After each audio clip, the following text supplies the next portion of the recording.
Hey, welcome back to Dukes on Twitch. Back today with BANT Maverick. This is what I would call probably the second best iteration of Maverick right now, just because of the power of new cards like Skyclave Apparition and Oko Thief of Crowns. There's some really powerful plays with Maverick where you can turn to these game breakers, which is something that a lot of Oko decks don't have access to. There was Infect for a little while, which did play Oko and also have acceleration, but I think that's where BANT Maverick really gets to apply some pressure, in that you get to play what I would say right now is obviously the best Planeswalker in Legacy, a turn earlier than most other decks, even on the draw, which is a huge draw to the deck, don't mind the pun. So this deck is a BANT deck, but has a pretty light splash. It only plays Oko in the main deck, alongside Uro, and then Meddling Mage from the board, which I really like. I think Meddling Mage does make some of our bad matchups a little bit better. Things like Show and Tell, Doomsday, decks that kind of apply pressure on one axis, and Meddling Mage gets us a really good out to that, which is pretty nice. The one bad thing about Meddling Mage is that you're bringing in a creature against decks that are probably bringing in some amount of creature hate, so it doesn't really disrupt on a different axis than Maverick usually does, but usually it's enough, which is nice. Traditionally, BANT Maverick usually plays Mother of Runes, as does most other decks, but Mother of Runes has kind of been a little lackluster, especially since the printing of Plague Engineer. We haven't seen too much Mum in Maverick lists, but it's definitely still been there, and I think that these sort of shells probably play a little bit better against combo with protection in Mother of Runes, but for now, I'm not missing her too much, so we'll see how this list goes. I did want the 10 pieces of removal in the main deck. I think that Skyclave is really nice because it gives us a lot of flexibility with having a removal piece for pretty much everything. The only card that I've had really big issues with lately is Torpor Orb, which can't really be dealt with this deck other than Oko, and maybe if I've brought in Force of Vigor in the sideboard. So that's really the only card that I can think of where I want to have something like Council's Judgment instead of Skyclave Apparition, because Torpor Orb is busted. It's really good. It turns off Night of Autumn, it turns off Skyclave, it just, yeah, obviously does some pretty crude things. Luckily, we do have Uro as well, so if our opponent does a Torpor Orb in play, we do get a little win by being able to just cast an Uro for 3 mana and then let it stick and then hopefully get some attack triggers. But yeah, I'm liking the 3 Skyclave. I like the 3 Oko. Swords, of course, is just really powerful. We do have Path in the sideboard for extra removal. I was thinking of something like Winds of Abandon, which is a card that Matt Sol has played around with as well. I don't think I have a copy to show you. I don't. But pretty much it's for 2 mana. You can, I think, exile target creature, and you can overload it for 6 mana, which is exile all creatures you don't control, which is kind of nice as a mid to late game sweeper. But I do like just Path against some of these rug decks where they're not playing basics, and you want to make sure you have an answer for a turn 2 Dreadhorde Arcanist, so Path is my choice of removal for the board. Felidar Retreat is a card that I have longed for to actually show something, but in the matchups where I've played it, I either didn't have the lands to back it up, or I just didn't see it. So I've gone up to 2 copies in this list just to make sure I have something pretty good to bring in against some of the snow decks, some of the other mid-range decks, and just a way to kind of go wide on the board without actually putting too many physical cards into it. So allowing this retreat to produce resources that I hope my opponent will actually have to answer with cards to kind of play some of that value train magic that a lot of these mid-range and snow decks are playing right now, because the 1-for-1 trades that Maverick has just aren't doing it. You need cards like Night of Autumn, you need cards like Plague Engineer, Kaya, Oko in some regards, Skyclave I guess, but they do get back an XX, but similar sort of logic there. So hopefully Felidar does do some solid work, because I am playing it over a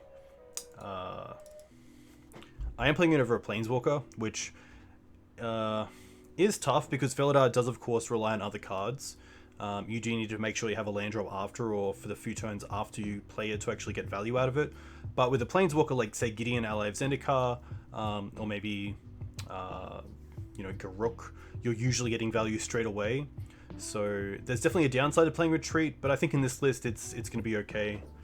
The Vigilance is also really nice as well, so that should be cool. I also like that it puts counters on creatures, so against opposing Okos, your Elks are a little bit bigger than theirs, which is nice, and just provides you another sort of angle of attack, so this should be pretty interesting. The one change that I did make was just going to the full playset of Windswept Heath, of course, but also the full playset of Misties. I was playing Verdant Catacombs, but that's pretty wrong with the Tundra in the deck. You can't get this off a Verdant, so that's always something to think about. Sedai says, is playing a singleton FOTD something you have tried? FOTT, or FOTD, Force of... What is FOTD? I'm sure it's something that I've played before. Oh, Field of the Dead. Yeah, so Field of the Dead is an interesting one. You could play it if you built a mana base to support it. I do like Field. I've played Field before in a green-white style deck. Just because there's a little bit easier on mana. All my fetches could still get all my Savannas and the one Temple Garden. But the issue was actually getting to the 6 or 7 lands in play in a typical Maverick deck. It's a little bit harder to achieve when you're getting to maybe 4 mana and then sacking them to Night. You're not playing things like Flagstones to build out your mana base. You're not playing Elvish Reclaimer. So in like a traditional Maverick list, I don't think it's there because, you know, there's a lot of games where I'm not hitting land 5 or 6. I'm kind of getting to that stage and then either sacking them tonight just to replace them or maybe wastelanding my opponent. But I think there's definitely a deck that you could play it in. And I think that if you were going to play Field of the Dead in a Maverick style list, you should just go with Franz's green-white Reclaimer deck, which is definitely built more towards it. Which is interesting because I'm assuming there would be people that would say you shouldn't play BANT Maverick because there's a BANT control deck that pretty much does similar things but more powerful. But I think that BANT Maverick is pretty cool, so I'm going to play it. But yeah, I think I have played Field of the Dead in Maverick before, and it was just one league, so that isn't a great sample size. But I did have issues getting to those, the criteria of Field of the Dead, being the 7 lands or the 6 lands in play. So if you are wanting to play Field of the Dead, go check out Franz. He has a really cool green-white deck that plays Elvish Reclaimers, Dryads, Knights, Titan, Green Suns, so you have some good disruption, you have some acceleration as well, which is what you need. But yeah, just unfortunately for Maverick, it just doesn't get to that late game in a way that Field would be relevant. But I think that's why I do like Felidar, because it's kind of like a Field. A lot of the decks still can't deal with it, especially Snow, outside of maybe something like Assassin's Trophy or a bounce with Teferi and then counter it on the way back. But I think Felidar at 4 mana is a lot easier to get instead of the Field, especially for this style of build where we don't have the acceleration. So hopefully that answers your question. Great question. Let's get back into it. Let's get straight into a league and see how this performs. Hopefully pretty well. I feel like the Oko play has been really good for BANT Maverick because a lot of decks have to deal with the Oko before they have to deal with you, and it gives you so much time to just kind of build up a board state that they can't deal with, which is pretty cool. Whew.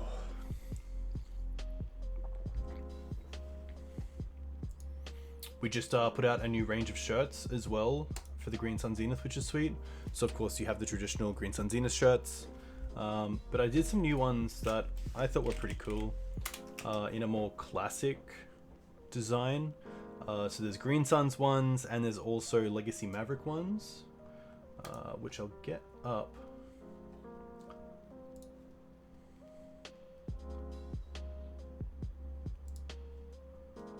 Yeah, these bad boys. So it's a more like traditional look of like Green Sun Zenith, the gift that keeps on giving, and Legacy Maverick, which is cool. And then you can also get them in t-shirts at the bottom, which is cool. All right, we have our match, which is very cool. Hey Saito, welcome. Up against Moon Madness. Interesting. I feel like we've played before. And this hand's pretty good. Turn 1 Bird, we have a Green Sun Zenith for later on. We have removal in both Swords and Skyclave. And then we have some really nice lands and interaction, so pretty happy to keep this. I feel like we've played against Moon Madness before, but I'm not sure what they're on. And a non-snow-covered island always makes me a little bit scared.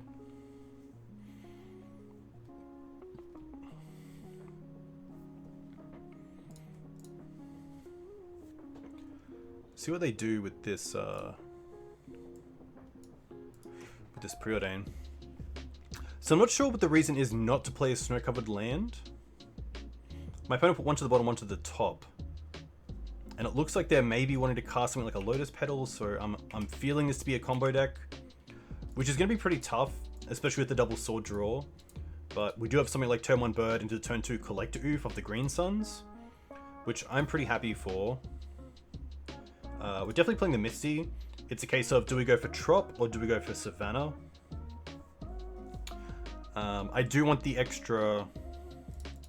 I think I'm just going to go for a Savannah because if the bird dies, we get to cast our hand anyway. We have the double white for Skyclave.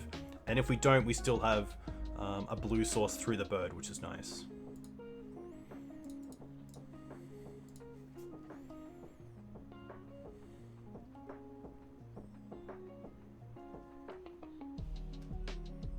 Opponent thinking hard about the bird, which is interesting. Okay, that's going to resolve. Let's get this out of the way.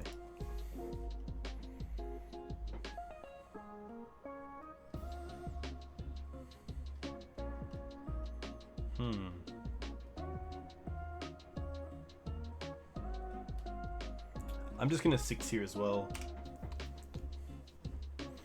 I don't have any interactions, so... I could definitely act like I have... Maybe I'm like a BANT natural order deck that plays main deck Force of Will, but... I think from a time consideration, especially online, I'd rather just 6 here. But always be cautious that, 16 does give your opponent a tell.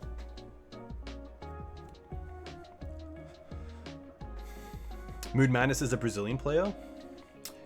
From the amount of Brazilians that I've met in chat and met on Twitter, I feel like Brazil has a really good Eternal scene, which is pretty great. Ponder.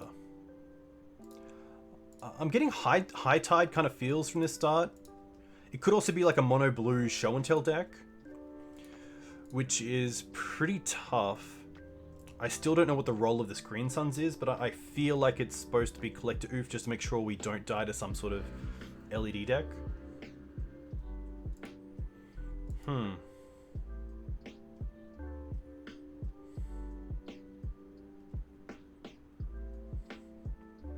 going to keep the Misty. I don't really want to show the Caracas yet, in case my opponent thinks that they can just show an Emrakul and just win the next turn. So I think it's just Wasteland Green Suns for Oof, which is pretty tough because Oof is a bullet that here could be pretty irrelevant, but I think it's the best play to keep me alive for one more turn if it is relevant.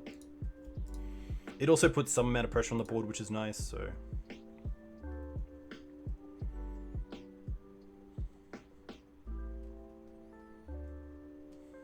This could also represent Gaddock Teeg, which could probably be good against my opponent as well, so if they do have a Force of Will, it seems like a pretty good target. And they do have Impulse, which is interesting. Impulse is a card that, to me, always signifies show and tell, so that's going to be pretty interesting.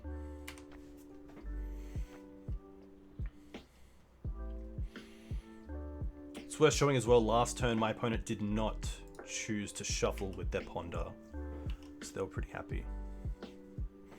Great Pauper players too, okay. Hey, NZ Paper, are you from New Zealand? I know New Zealand has a pretty good Magic based. I was actually watching Justin Chung last night on an old Pro Tour, playing something. If only Skyclave could grab whatever they put in.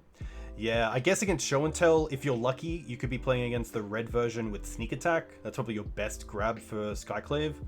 Otherwise, Skyclave doesn't do a whole lot, which is unfortunate.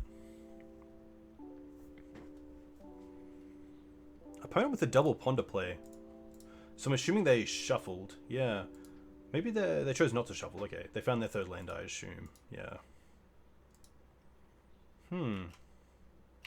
Very interesting. Just a land here. It might even be the case of just going for Skyclave with no target, just to get some sort of pressure on the board. Which I don't mind. So I think it's just play Misty, because worst case we can go and get Dried Arbor as well for some extra action, just to tick that clock up to 3. But otherwise, just probably not the draw that I want against a deck like this.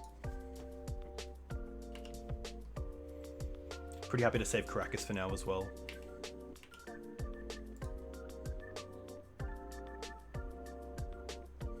More cantrips. Alright.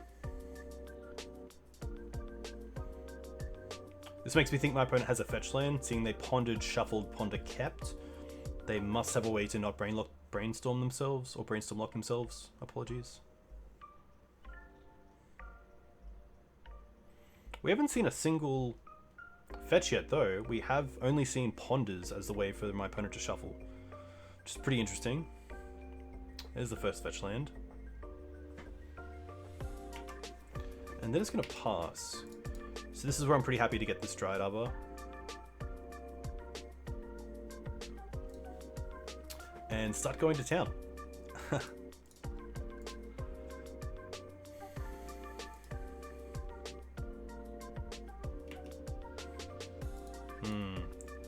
Yikes.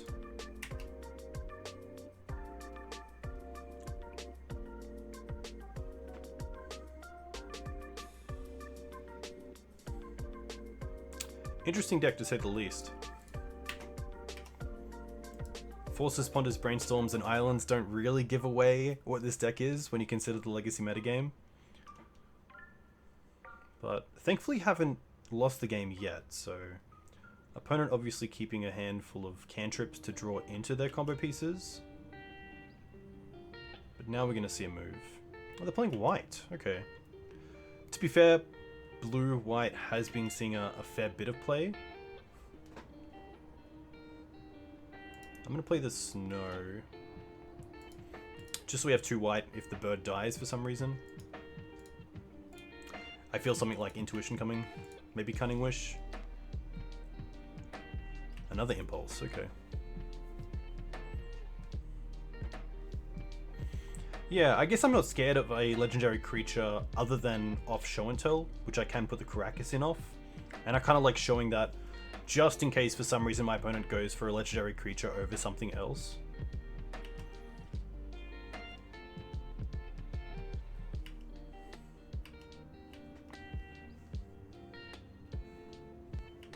Alright.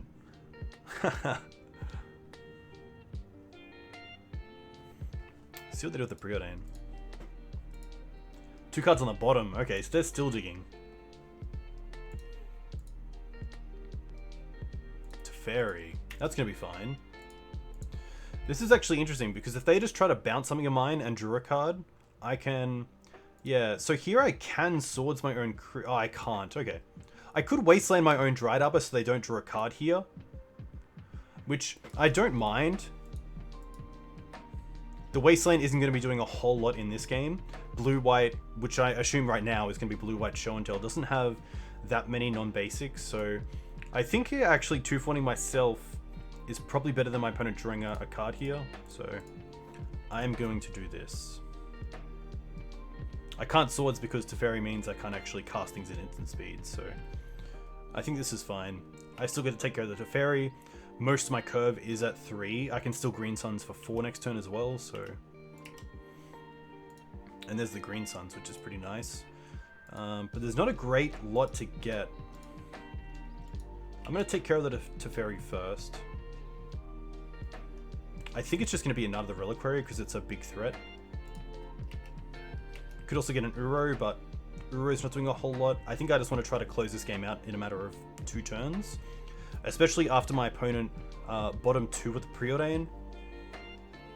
I feel like they're off you know, 1 or 2 pieces of their combo. So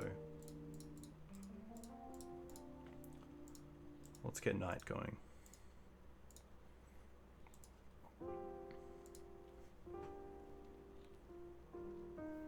Force Pitch, Cunning Wish. Okay.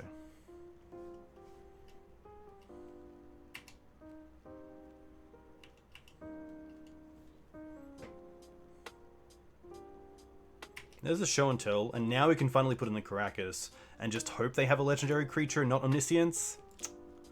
They have 1 card left. Yeah, that's pretty good. Unfortunately, we needed to be the beatdown in this matchup, and we just didn't draw into the threat that we really needed. So opponent cast Shed Summons, goes and gets Emrakul and Grizzlebrand, gets their extra turn, swings in with both. We can return Caracas, return Emrakul to their hand, but then they get another turn. Caracas is tapped. We lose all 6 permanents. At least this is probably a good matchup to see how good Meddling Mage is. Teferi Bounce is an issue, and probably Swords out of the board, but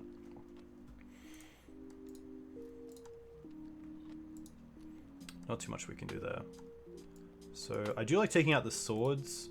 Skyclave, I'm also not that keen on. Ramanap could also be a card that I take out. What is the white for in their deck?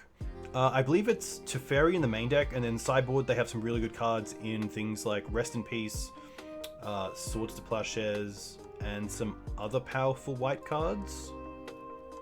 I think they also play Meddling Mage in their board, which is interesting.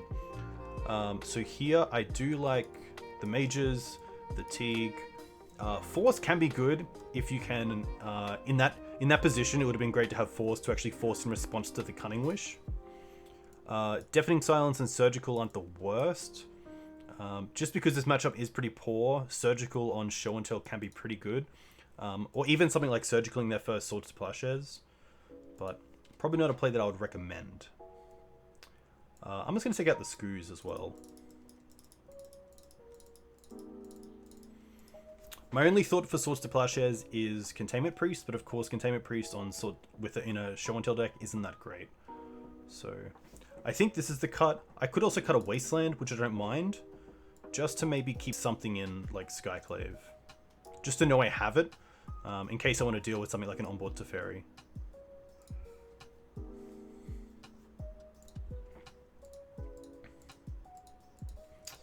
This is a tough hand because Deafening Silence is a good piece of disruption, but it's mainly just a speed bump, and this hand doesn't have a great piece of... it doesn't have a threat. So it's got all the mana, it's got disruption in Deafening Silence and Caracas, but I'm not sure if that's good enough. I feel like I really need to make sure I have something like Meddling Mage or Thalia, which allows us to provide disruption but also provide pressure. Hey Keypron, thanks for the follow.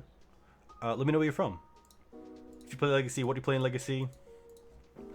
This is a bit better, but obviously very slow.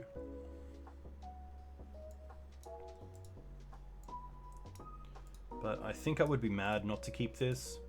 We have a turn 1 play, and then if we draw a turn 2 play or a turn 1 play, that's awesome, we get to cast it. And then we have a Knight or an Oko.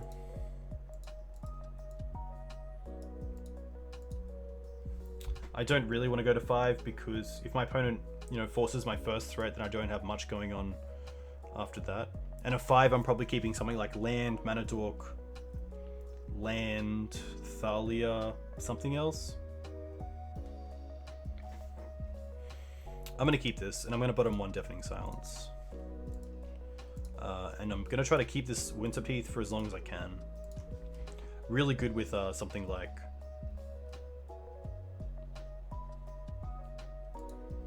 Sylvan Library. There is some thought to keeping the second Deafening Silence just to give me some pillow against Force, but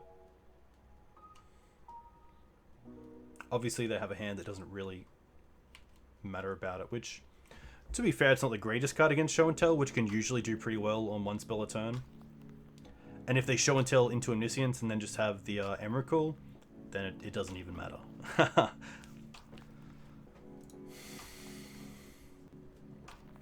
It's interesting they're playing only islands though. I think it's you're missing out on not playing the snow covered, because in that game when they played the flooded strand, if they had flooded strand, snow covered island, I would be very scared of Ice Vanquaddle, and that would definitely put some pressure on how I wanted to attack my opponent.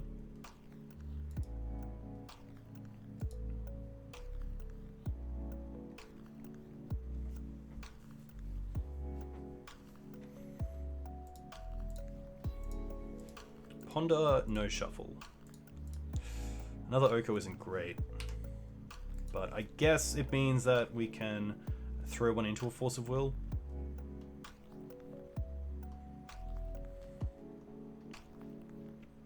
But this is definitely not where I want to be. I want to have a turn 1 Accelerant into a turn 2 threat like Oko or Knight, or a turn 1 piece of disruption like Deafening Silence into a turn 2 Thalia or Meddling Mage. Okay. It's a little slow, but I think it's probably the best thing to do here. It's just Meddling Mage on Show and Tell. So I'm going to get a Tropical Island.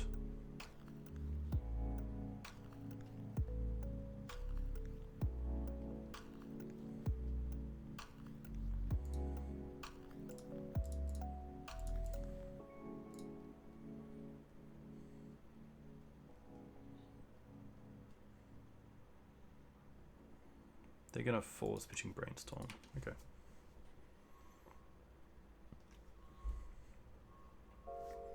I did have some consideration before this league to play a third Meddling Mage over Gaddock Teeg, but I think Teeg is pretty good right now, and having just 1 copy in the board means I have 5 copies main deck with Green Suns, which was just a little bit too hard to say no to.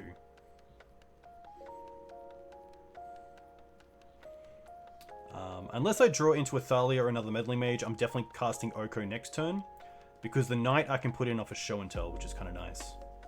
And even if I had the Knight down and they cast Show and Tell, access to Karakas at instant speed doesn't do a whole lot if they have Omniscience, and if they don't, then I get to untap with the Knight and go with it.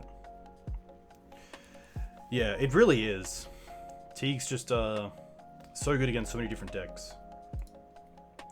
So let's go land into Oko.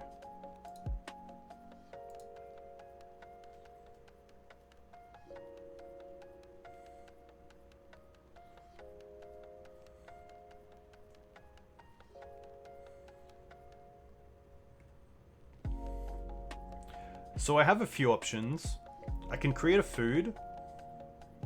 I could fetch for Dried Arbor and make that a 3/3.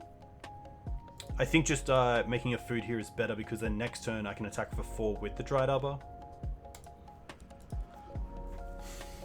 Food also semi-relevant in the matchup, where you can just sacrifice the food to an Emrakul swing, and then hopefully swing back with enough creatures that you kept for the win.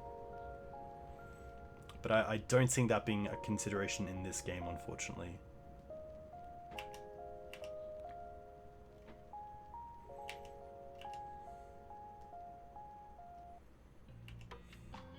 A fetch is always pretty scary at 3 mana. But at least we do have the Knight. We just have to play around Omniscience and Emrakul. Or Omniscience into Grizzlebrand, draw into Emrakul. Because Deafening Silence won't stop them putting in multiple creatures.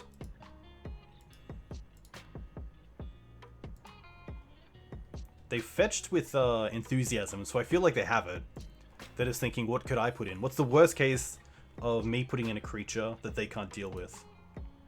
Or maybe something like, you know, Ashen Rider. Oh, Ponder, okay. That's going to be their spell for the turn, which is kind of nice for us.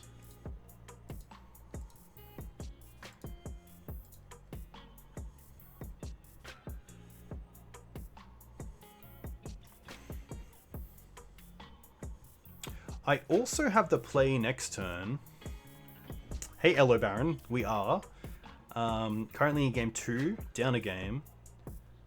So we're going to get a turn here. And I do have the option of going for end of turn Dried Arbor, untap, Oko, tick up on food, play Oko, tick up on Dried Arbor, swing for 6. Which does seem quite nice, because it still keeps my Knight in hand for a Show and Tell, so I have something to put in. which I think we might check out. It does increase the clock. It'll be 666, which is nice. So let's go for Dryad.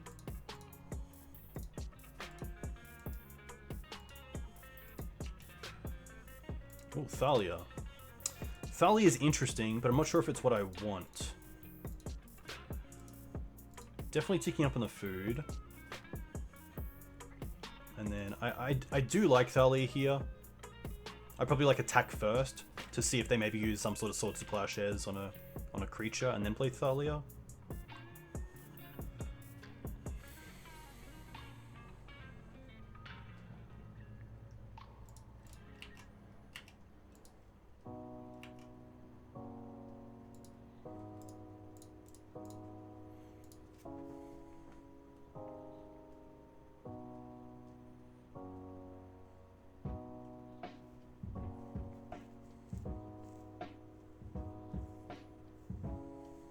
No other way to describe it. Yeah, it pretty much is offensive blue cards. I guess Meddling Mage is the one keeping me intact as a disruptive, fair player. But Uro and Oko are definitely cards that I would say are, yeah, not the fairest of cards. 100%. There's nothing better than it's a little bit like the Cabal therapy feeling of when you blind name. If you can blind name your opponent with a Meddling Mage, it feels really good. It feels like an impulse. It's interesting though, if they try to dig for a counterspell, they can't counter the Thalia because of Deafening Silence. So they kind of have to... They're going to allow this... Okay, that's interesting. They did fetch, so I assume that it's going to pay the extra 1 for an impulse here. Or have a Swords to Plowshares. Okay.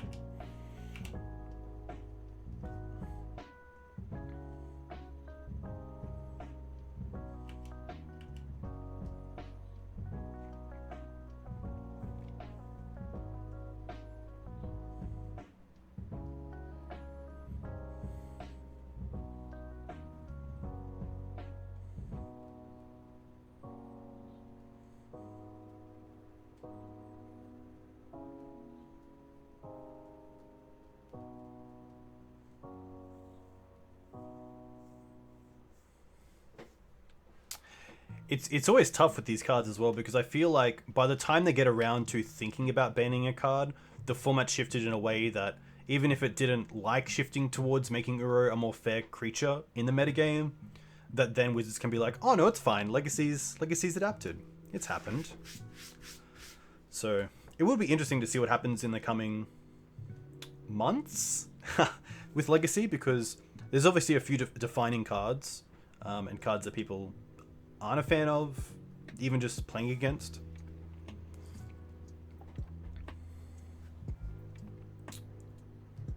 Yeah, I'm definitely of the opinion that if you play 5 colors in a deck, you should in some way be... there shouldn't be just benefits, there should be some pullback.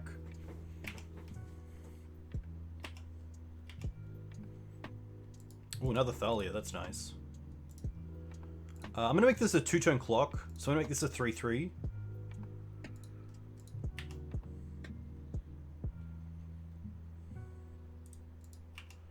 Attack with both.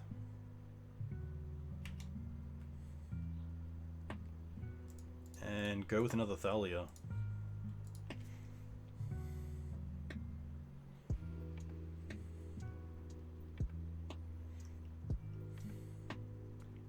Keep that disruption going. It also gives me another creature to make a 3-3, so dealing with just one creature doesn't take me off lethal next turn, which is kind of nice.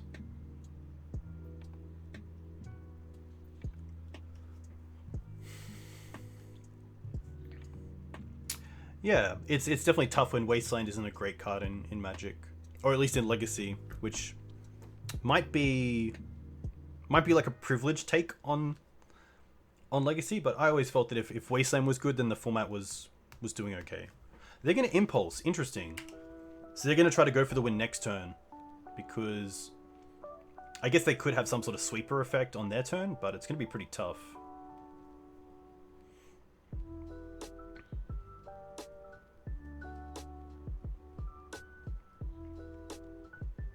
I think their only out is Show and Tell in Omniscience and then have Emrakul. 2, 4, 6, 8. I guess we get to keep 2. So that actually doesn't do it for them. Because we get to sack 2, 4, 6 and then have still 6 in play if they attack. So that's interesting.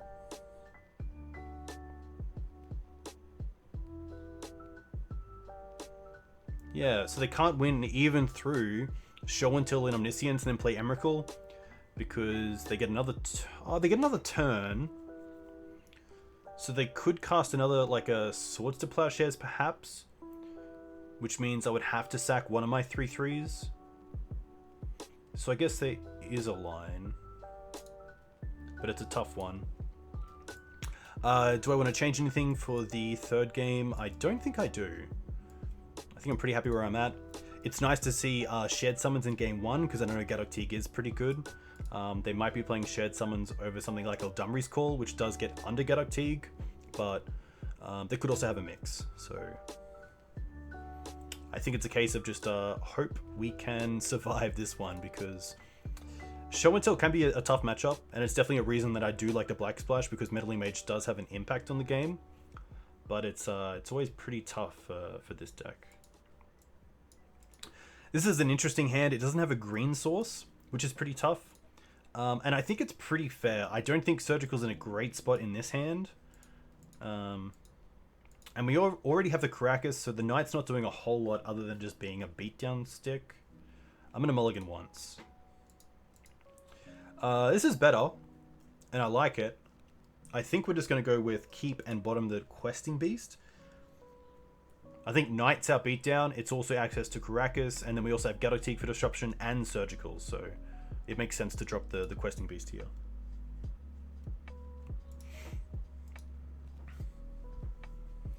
The rationale for Tormod's Crypt over something like Relic of Progenitus or maybe Soul Guide Lantern. The one reason that I like the Tormod's Crypt is that it allows you to stay on curve, so you don't have to take a turn to actually pump mana into casting something on the field. So against something like Hogak, it's nice to be able to play a Hierarch or something else and then also get it.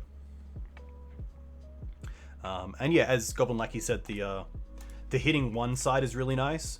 So especially in the mirror, it can be really relevant. Where your opponent has a big Nether Reliquary and you also have a Knight, and you want to kind of make sure that yours can stick. Birds. So my opponent chose to shuffle, so they're obviously after something. And I kind of feel like that's my opponent looking for the other piece of the combo. Just going to go for a Savannah here into Noble.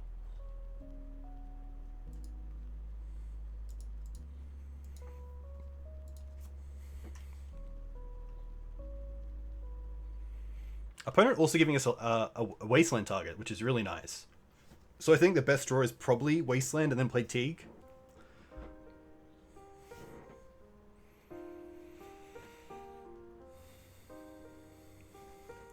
Yeah, I think especially in Legacy right now where you do really value value. Looks like my opponent Brainstorm locked themselves. I think that there is some discussion around, is it better to play something like Tormod's Crypt that's free, or is the 1 mana worth the card draw? Which I do like. I think that in Maverick you do have to have some amount of value to keep up with the other decks, but yeah, interesting. I'd love to know what my opponent kept. They obviously shuffled the Ponder, and it is interesting to see them play this as a land. That definitely makes me feel like they kept a land light hand, tried to ponder into it, and then tried to brainstorm into it, and just didn't get there, which is unfortunate, but that's what you get for keeping one lander sometimes. I've been there. I have been there. Yeah, so the Surgicals and the Tormonts were ley lines for a long time, and I do like leyline, but I think there's less decks in the format that really die to it. You know, Red Black Reanimator isn't seeing too much play. Assassin's Trophy is in all these decks that get the that leyline is pretty good against. And I think sometimes I even don't mind swords against some of the control decks that are playing Swords to Plowshares or Uro. because if you can take a snow deck off Uro and then just make sure you focus on Oko, it can be pretty tough for them to win outside of something else like Felidar Retreat.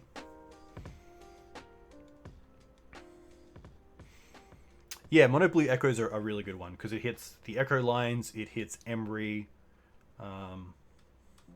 I think that's it, but when I say that's just it, they're two key plays for the deck, so I do like it. I'm never sure of Graveyard Hate against Tess. That's always one that really gets me because a lot of them have moved away from Rider Flame. They don't play Past in Flames, and it's really only hitting the Echo line. So I'm never sure if I value the Echo line in Tess that much that Leyline is worth it. And usually it's not. Usually it's a case of, do I have just like 4 dead cards like Swords to Plowshares to take out that I need to put stuff in against? But usually the onboard disruption for other elements of the battle sphere, I will call it because I can't think of the other one, is don't rely on Graveyard Hate. Rely on hand disruption or pressure or onboard hits like Thalia or Meddling Mage.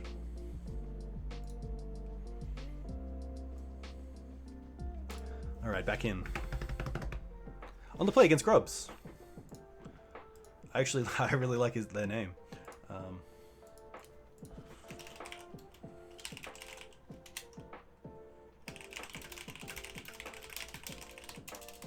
Sounds like a band. This is a pretty sweet hand. Obviously not the greatest against maybe elves, but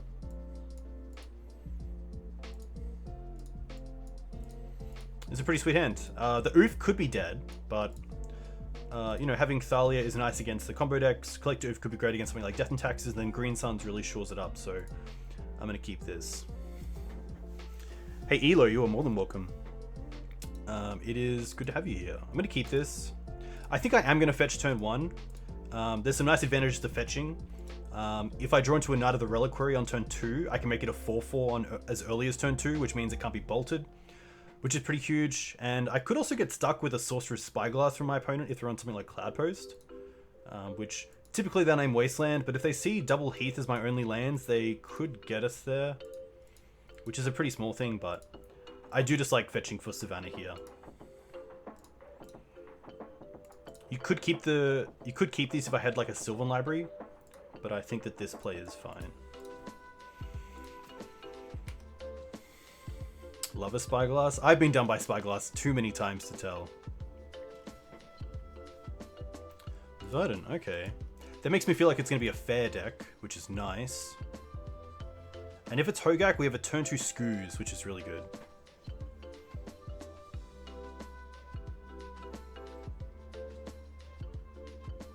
Alright. This to me looks like elves, but you never know. So what do I want to do here? We don't have great targets for Green Suns against elves per se. I don't mind just running out Thalia with the Snow-Covered Forest and attacking for 1, and then next turn we can cast Questing Beast. If I do know it's something like Maverick, then we do have Green Suns for Ooze, which is pretty good. So I think that's just going to be the play.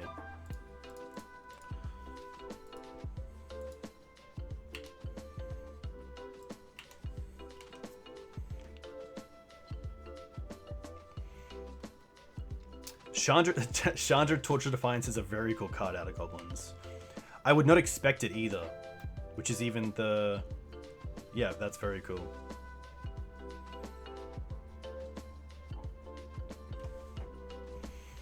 Dryad Bayou. It could be Acceleration from... No, that's wrong. I was going to say it could be Hogak, but they don't play Green Suns. It could be Bug Zenith. I'm definitely leaning towards Elves. But now I'm looking at Maverick. Now we're looking at Maverick. Okay. Wow, that's a really aggressive Abrupt Decay. Okay.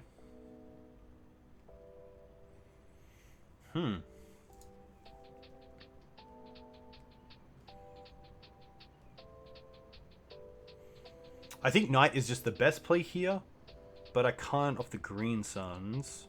Unless I Green Suns for 2.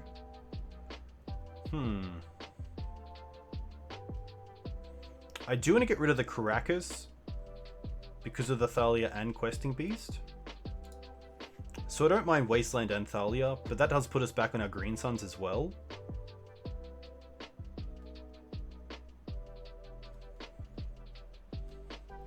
Yeah, seeing this is the black version, I don't mind the Abrupt Decay on the Noble. That's pretty good.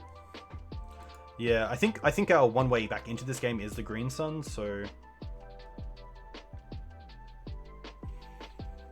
maybe it's a case of play out Thalia and then Green Suns the following turn and hope that they actually Caracas it back.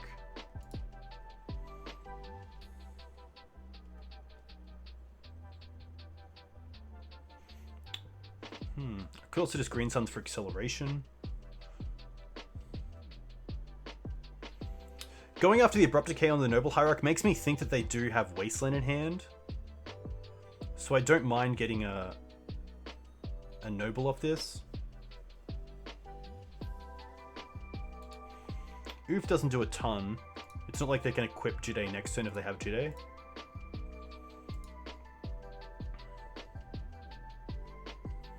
I think it's just going for Ooze. I don't mind Ooze. I could also not get a blue source, but if I draw into Oko, it's pretty rough. So I think it's best just to show that I'm a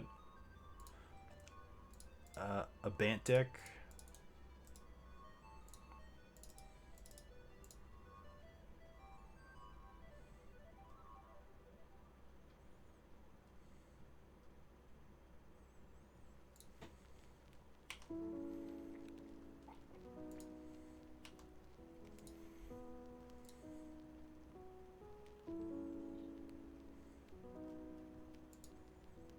Windswept Piece is fine. Noble, okay. Wow, that's it? Interesting. They could be holding up Scrib Ranger, but I feel like they would have done something else. Ooh.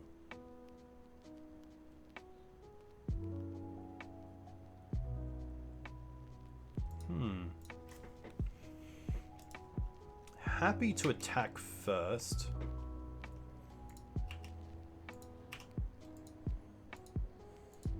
No blocks is interesting. I'm gonna eat the Noble Hierarch now to make sure my opponent can't play a Ooze and eat it.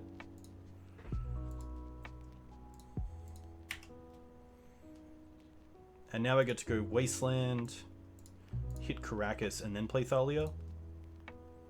Caracas can't be bounced with Scrib Ranger, which is nice. My opponent could float a white, which is fine. Probably just go after the Scoos here.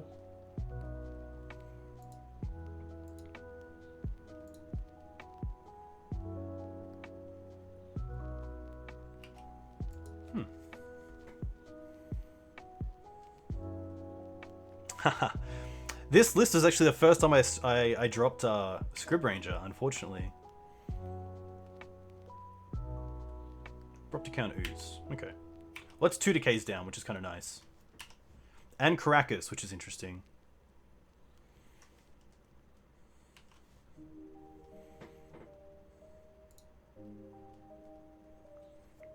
Yeah, Scrib's I just really like Scrib. The Pro Blue is really nice as well. There's just some good times happening.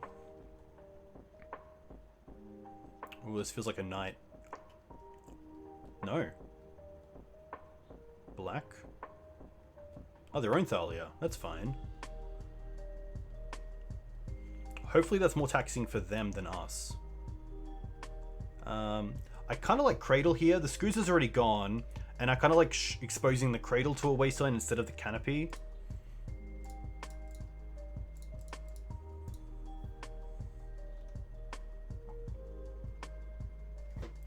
Yeah, that's fair. Especially with Mum out of the field as well. Not many people playing Mother of Runes. It does make Scrib that little bit more worse.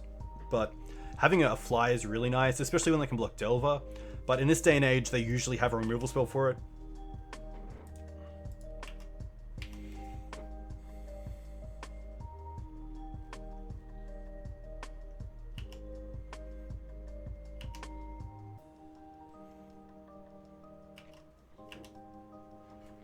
Scrib Ranger really needs to have a pump ability.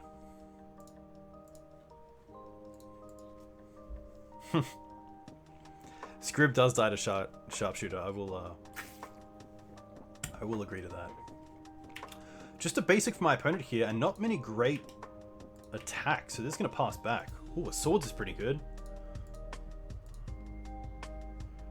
Play the land first, and see what we draw into.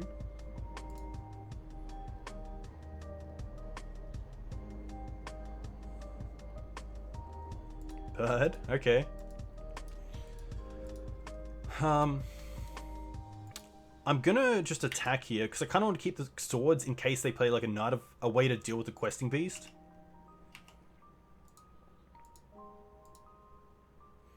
If they block Thalia, I'm more than fine.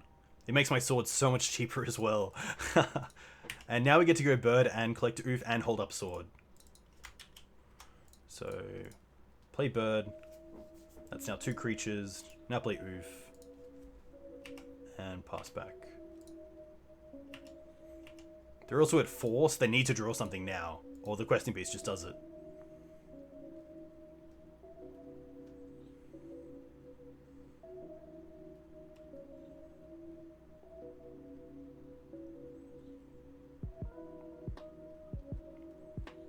Ramanap is good because it gets back Caracas. But we have the... Oh, they don't get back Caracas? Wow. Wow. Wow. Interesting. I did have a thought there. So if they get the Caracas and they hold it up for the beast, we get to swords the Ramanap or untap. Untap and see what we get. Because if we draw into another removal spell, we don't have to allow them to gain life, but interesting. Yeah, going for the draw. That was that's an interesting one. Okay, Thalia out, collect oof out. That's probably it that I want to draw out of. Force of Vigor is an interesting one. I don't think it's worth it. They could be playing Sylvan Library, but we have Skyclave Apparition. I do like the Part and the Felidar Retreats. It might even just be the Crypts. I don't mind, but I don't think I need both. I think just one is fine. Yeah, I think this is pretty good. Questing Beast can still be really good. Oko, Uro, Knight of Autumn. Yeah, I think that's a nice switch for the Thalias and the Oof for the Tormont removal and Felidars. Yeah, really nice. A lot easier than I thought it would be, which is nice. This is a pretty good hand. Turn 1 Hierarch into turn 2 Skyclave or Knight of Autumn if they play Sylvan Library. I'm going to keep this. Also get to play the Noble off a Forest, which is really good. Means we can't just be wastelanded out of the game too early on. But this hand does kind of hinge on the Noble Hierarch because there are a lot of 3-drops in this hand. So I think just a natural third land off the top would be really nice.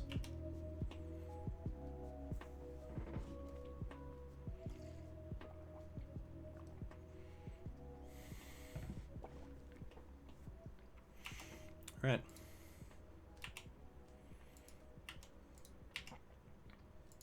Retreat, okay. I could lead on the Hex, but I think there's a matchup here where I can actually maybe get the Hex up to 4 and play around them being untapped. But something like Kaya here would be pretty devastating. It's probably the card that I don't want to see the most.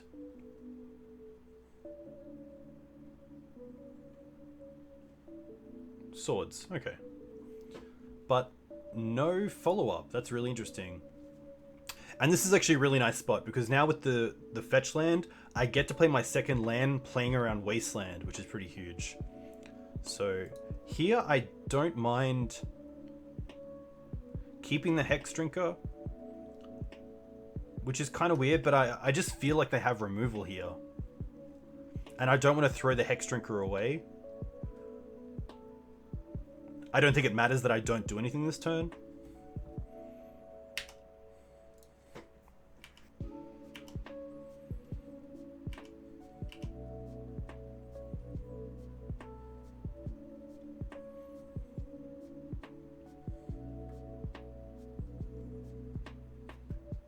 I would much rather my opponent spend like an Abrupt Decay or a Swords to Plowshares on this Skyclave Apparition or Knight of Autumn instead of the Hex Drinker.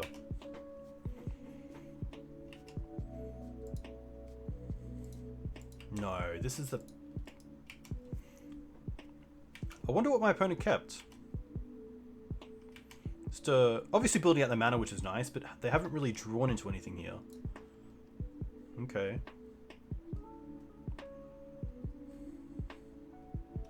Well, now it's a tough one, because there's not too many things. I don't want to throw out the Knight of Autumn. I don't really want to throw out the Skyclave. So I think it might just be Uro time to try to draw into that 4th land.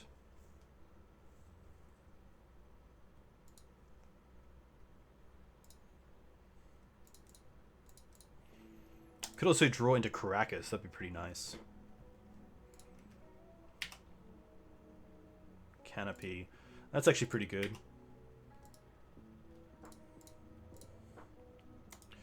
Because at least now, if their answer to a creature, an X1 creature, is Plague, I don't mind if they name Snake.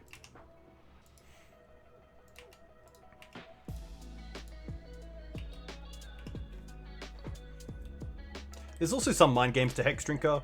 They might think that I'm gonna try to level it up, so they just want to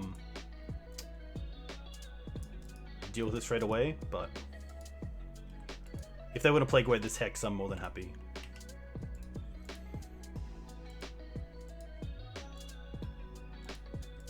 Ooh, Wasteland's pretty big. You go for the Trop. Okay, that's fair.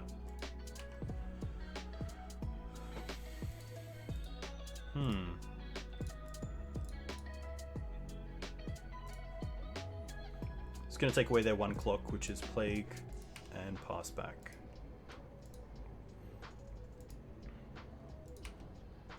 One nice thing is that if I Oko the Skyclave, they don't get a 3/3 if it dies.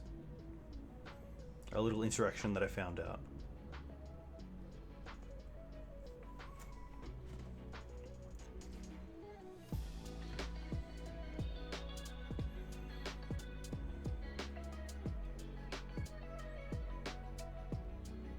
Wow, okay.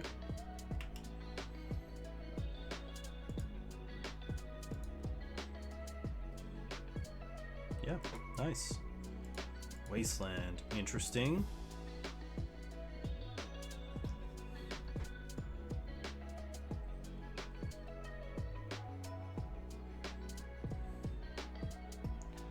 So I can play Retreat, I can play Beast. Beast is kind of answered by the Knight because of Caracas. But I guess I don't mind Felidar. It makes all my land drops just so good, and I've only used one...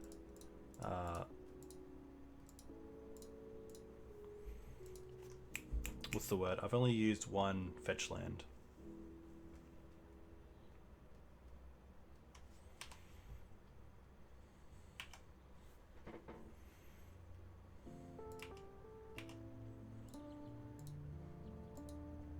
I think my best draw is literally a fetch land, because it gets me 4 power and also an Oko.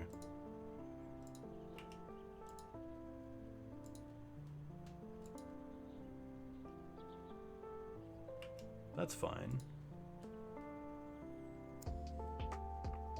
I assume they have Green Suns for Ramanap? Oh, Questing Beast. Okay. That's pretty good.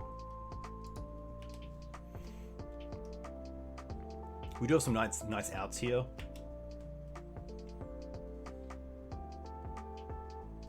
Another Skyclave. A little bit rough. We do at least get to go for Knight of Autumn and just make it a 4/3.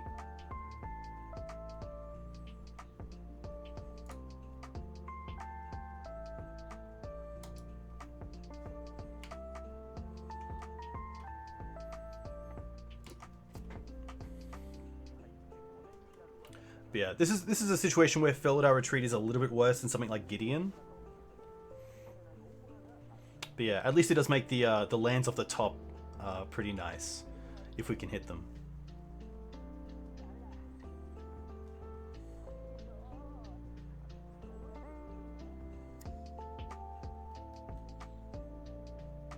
I guess Ramanap would also be a really nice draw, because it's a Ramanap into a Windswept Heath.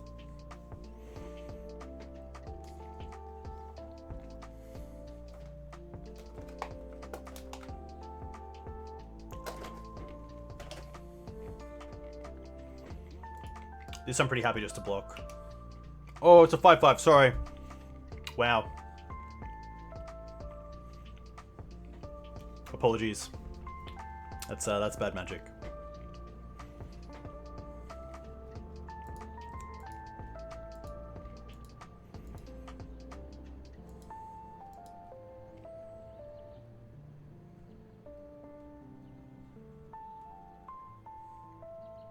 This might be Kaya.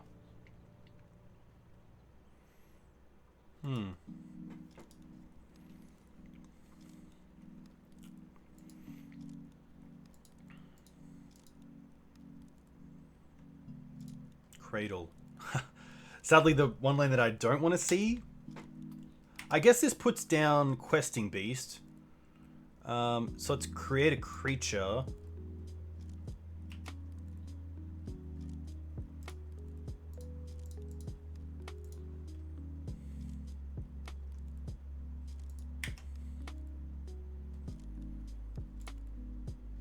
Attack them.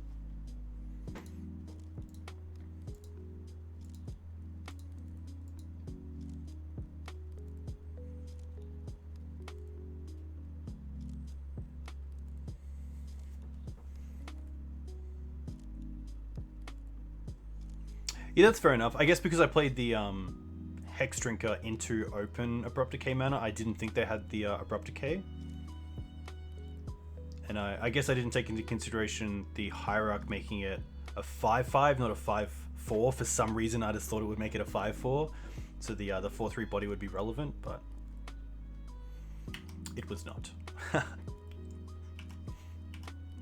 Alright, still have some pretty good live draws for fetch land. Even if they want to go after the Cradle with Wasteland, I'm not too unhappy to see that.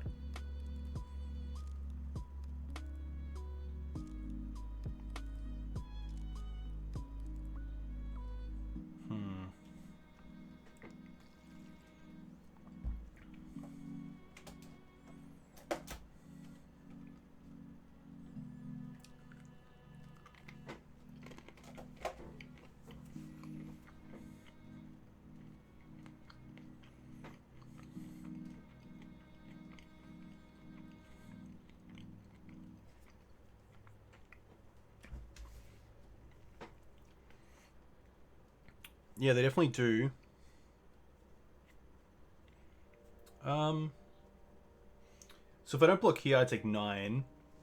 I go to 3. And then the bird is nearly lethal in the air. But I think if I'm blocking there, I'm losing anyway. Especially if I don't draw something good. Oh, Tundra. Perfect. Boom. Create.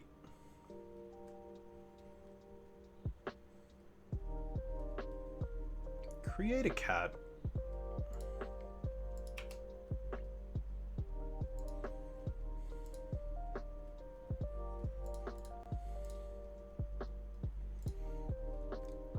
Okay.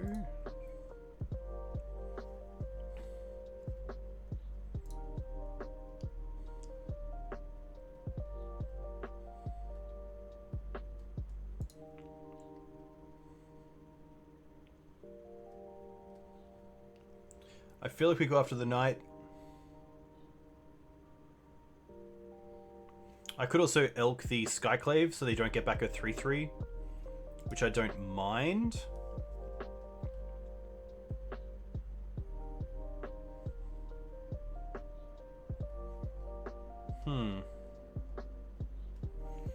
Yeah, I think it is Elk Knight. So if I Elk the Knight, they swing for 5. They probably tick down on the Cat Beast, so I have to block with the Skyclave. I could also make a food and crack it. I think, yeah, my only option really is to go after the Knight.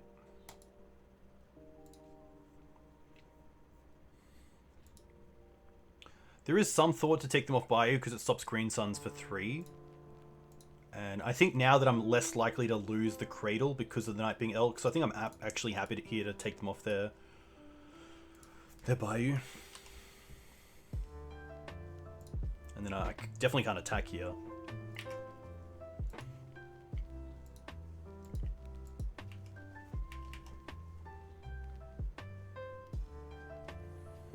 But yeah, I think there are less ways to lose if I elk the knight. I feel like if I elk my own creature and then they do something with the knight, there might be another line.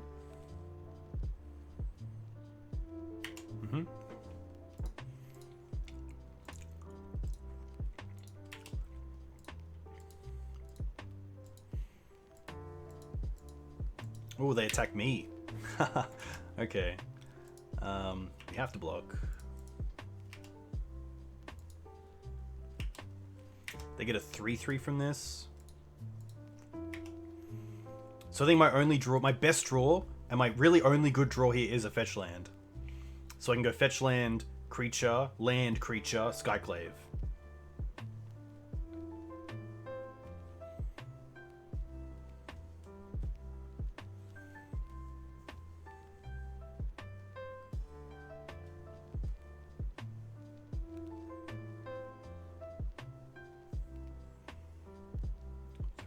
Green Suns for 2. Okay. Probably Ooze? Yeah. That's going to make it difficult. Knight. I don't see us getting here. We only have 2 mana. Yeah. I'm still pretty happy with how we boarded. I think we just run this back. Nothing I want to change.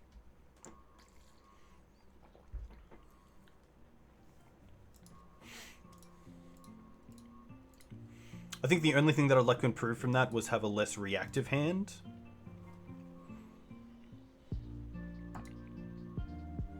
Yeah, they would have had lethal there if they did. Teeg's interesting. I don't like that Teeg turns off these for me.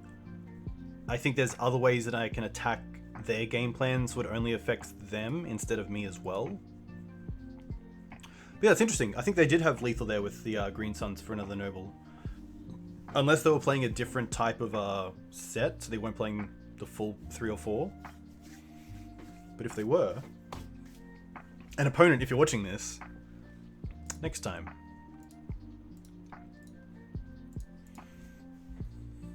I gotta use my sounds more. I got some cool sounds.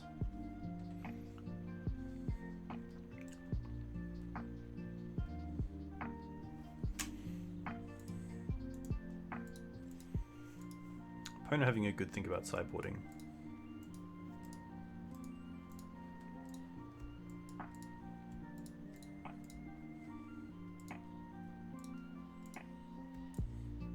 Felt like they're just really not doing what I wanted. I think in that spot Gideon would have been so much better.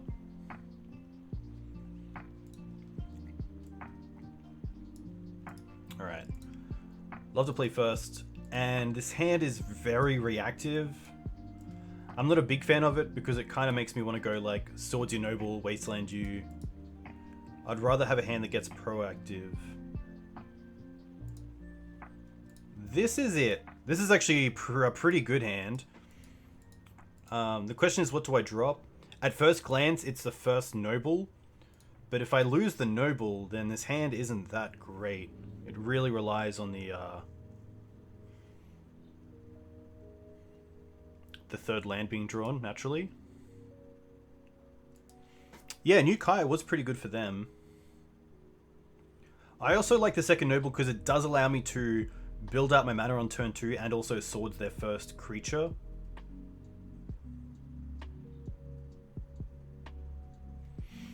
But maybe it is just the Noble. And just hope they don't swords my first Noble and want to build out their mana themselves.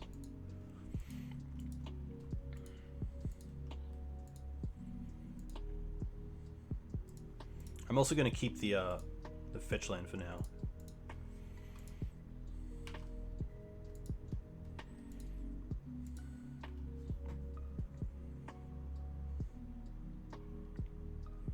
Opponent kept their 7.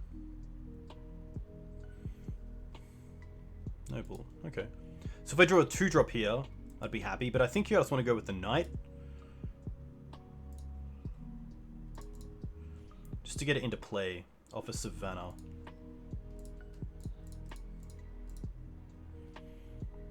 I don't have a great play if I just like swords here. I don't think that's like a winning line. I'd rather build up my board, make them have removal. Or if their turn was a turn 3 knight, then I'm really happy. Because I can go swords, and wasteland. Plague's actually not too bad.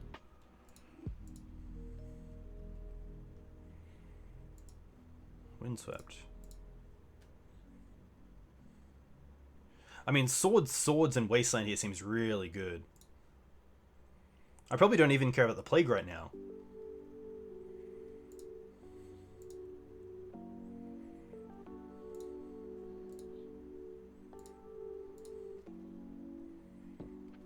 I'm gonna get Tundra because it means all my colors are open even if a wasteland is here. But I should have saved that. I was thinking I was gonna double swords this turn, but I'm actually just going for wasteland.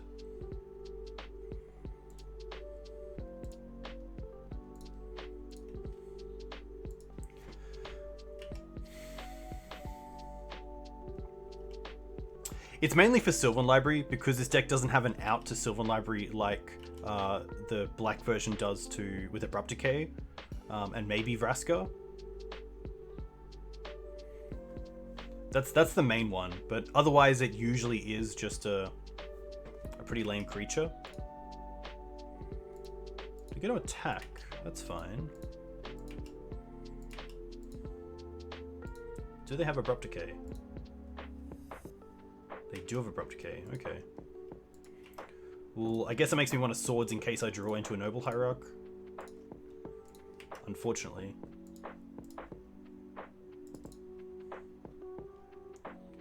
Go for the other Savannah, and then play the Knight as a 4/3. Not the greatest play, but... they're also not on any white at the moment, which is nice, so... I just want to be applying pressure.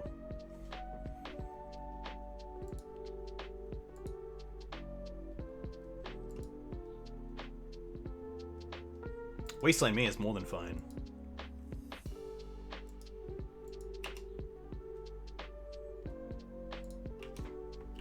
I can, yeah, I guess. That's very true. I think sometimes I just get tunnel visioned into using my mana when I can, which is pretty bad, but...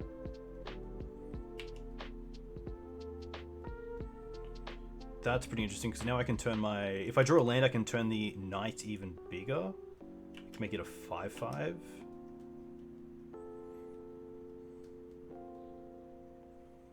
Especially in a matchup where Thalia isn't relevant, then I don't think that... yeah, using the sword there on the engineer was pretty bad.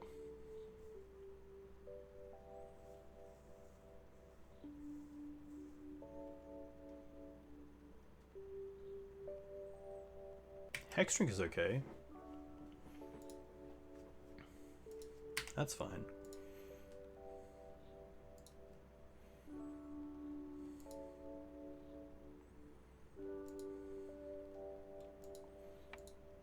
Ooh, nice.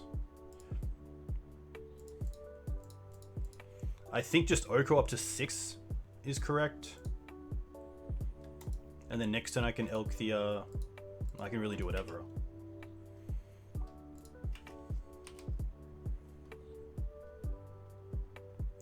But yeah, I think going back to that Swords to Plowshares, it is a waste, and it's something that I'm definitely against, is people who just throw their swords or Abrupt Decays away at anything they can. And I just did it. So sometimes it happens.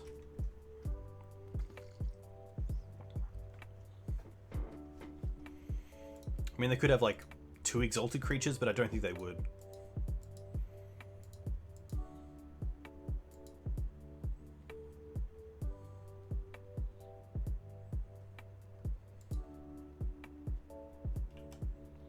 That's pretty good for us. Oh, Questing Beast. Doesn't do a whole lot here.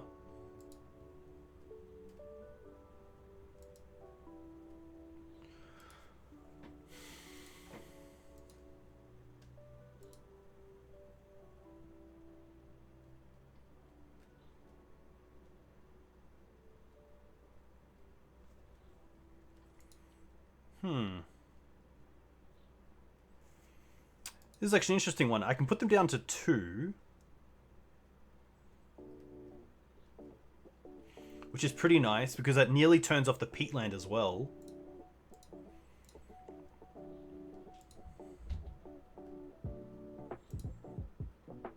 I think Oko on food here is better than Oko on the Hex Drinker, but it's definitely close. I think it is a case of just trying to race.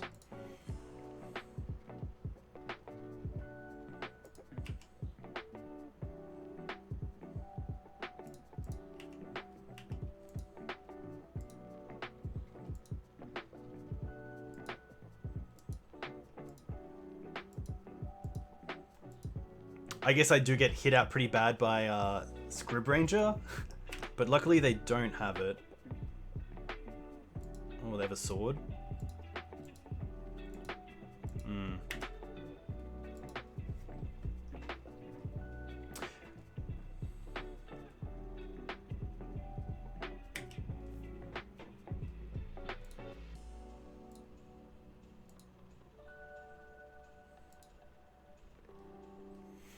Now the question is, do I want to keep the land around for Questing Beast next turn if I draw into a land, or do I want to take them off white?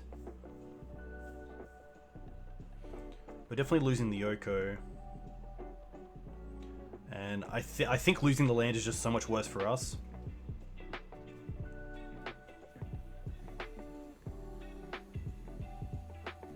Oh, did they show a knight off the Once Upon a Time?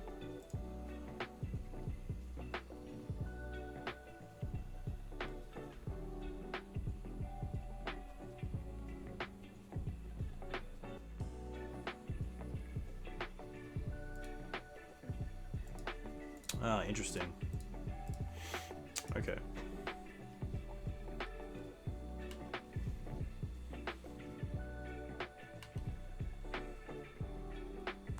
Yeah, I definitely could have wastelanded pre-combat to see if I wanted to keep a creature back to block and keep the Oko alive.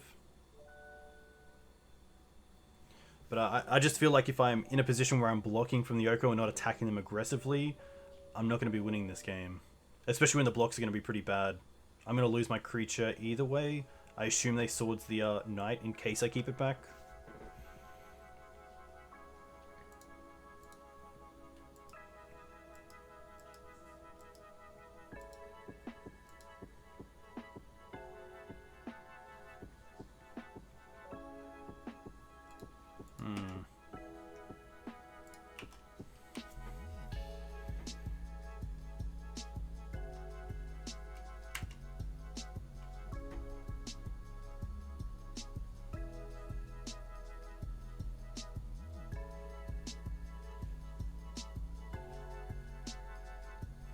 Yeah, I think I definitely underrated the Hex Drinker.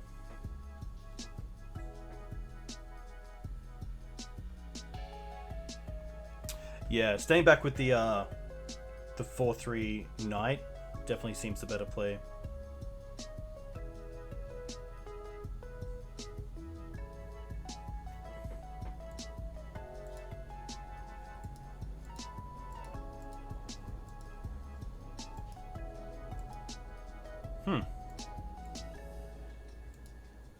Interesting.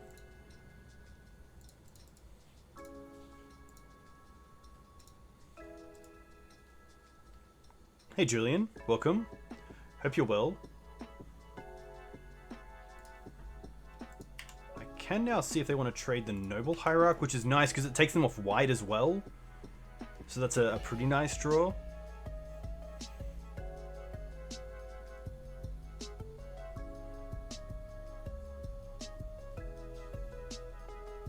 I'm only streaming in 720?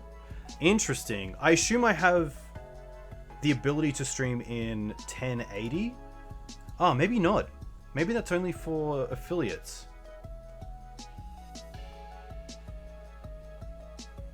Interesting.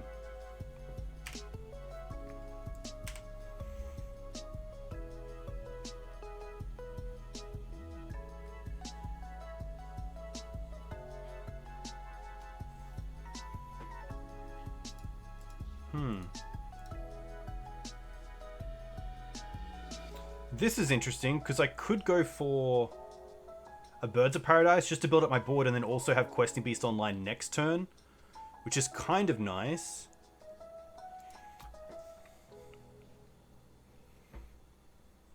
Oh, I must have a setting wrong. Okay, I'll have to double check that.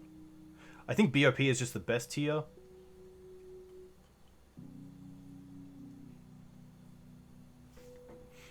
BOP also turns on Questing Beast next turn, which is nice.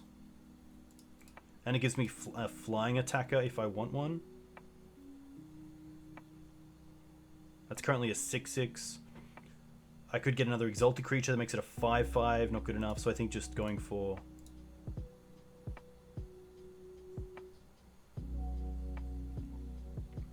yeah, Birds of Paradise is best. This also means that the Questing Beast would kill the Hex Drinker if they had to block it, which is nice.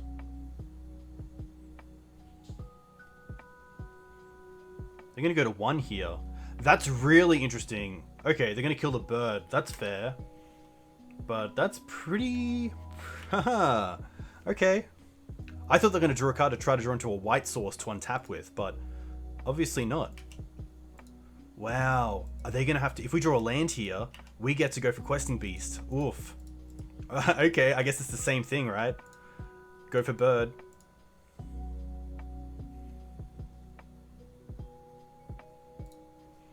And just pass back. We know one card is Knight, and the other 2 cards are definitely not white sources, so...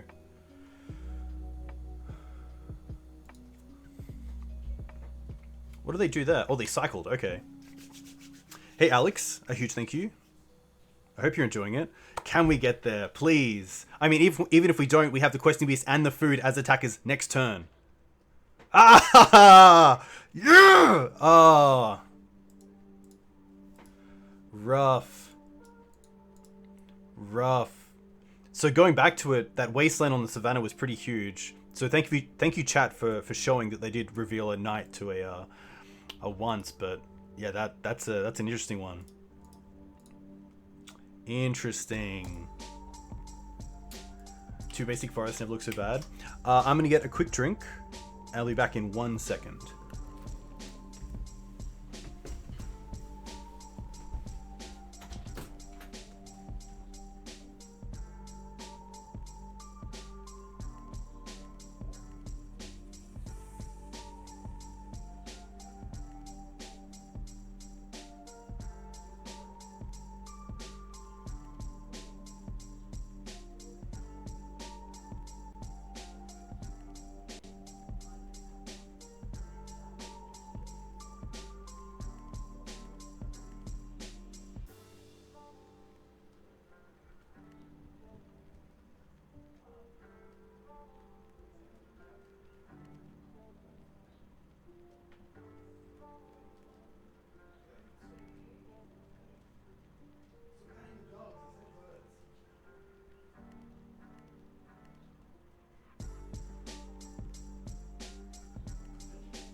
Hey, Grubs.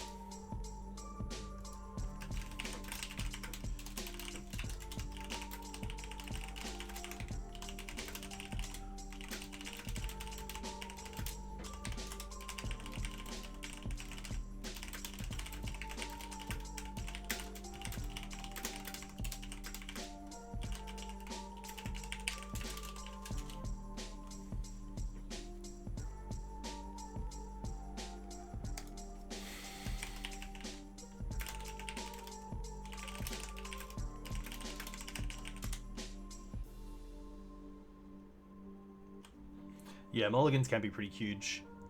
I've definitely been there, especially when your mulligan isn't to an aggressive card or something like Sylvan Library or a Planeswalker. But oh, sorry guys, didn't bring you back.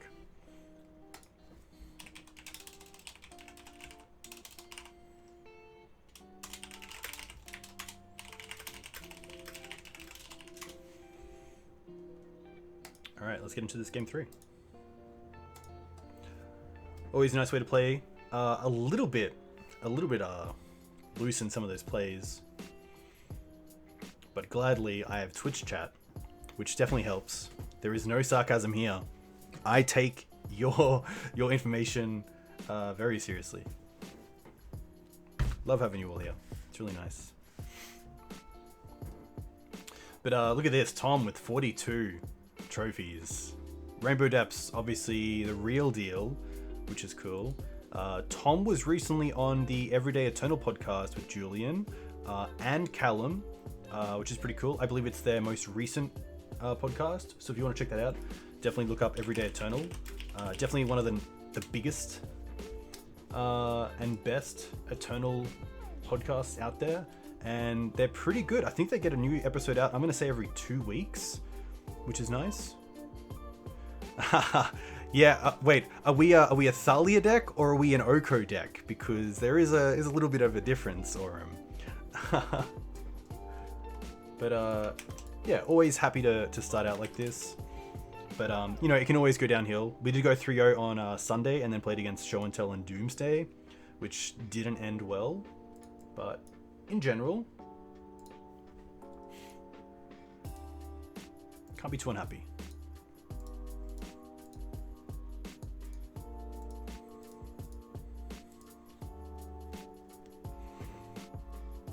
Yeah, I think that Mum can come back. I haven't seen too many Plague Engineers, which is nice. Up against Coke, I feel like I know.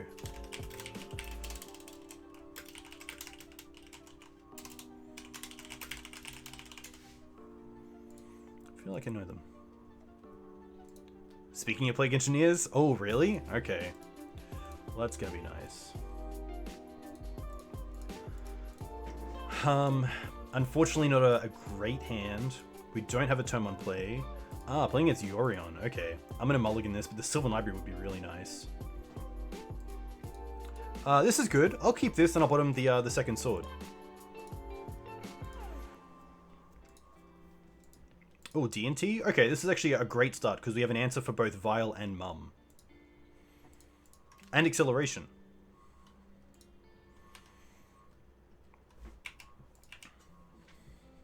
Even Oko can't carry Thalia. How dare you, Aurum? Yeah, this is actually a fantastic start for us. I'm just gonna go for a basic here. I want to build up my mana. Actually, no. I think going for a dual land is actually better here because if I take out their Aether Vial and then they wasteland us, I am very far ahead.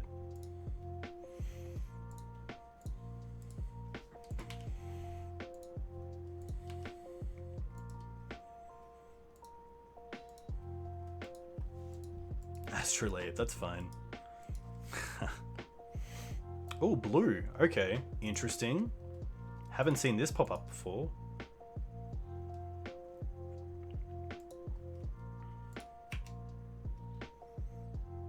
Yorion Esper Vial. Okay, interesting.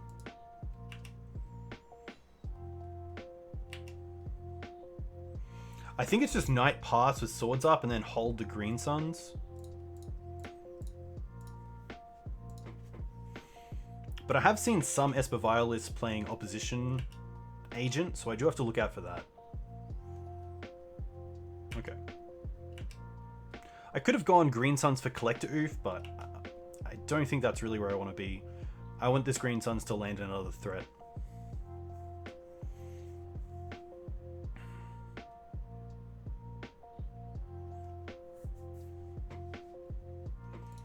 Alright.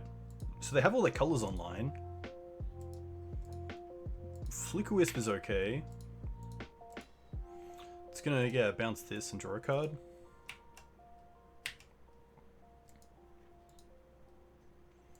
I kind of want to Swords the Flicker Wisp so I can just keep getting pressure going. But if I draw into a land, I could go and get a Questing Beast, which is pretty nice.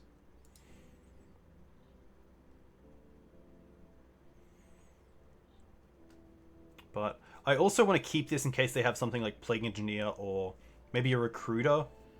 So I am just going to untap here. Yeah, I think there is bigger things to fry. Okay, I don't want to land, but I'm happy to go get Questing Beast now.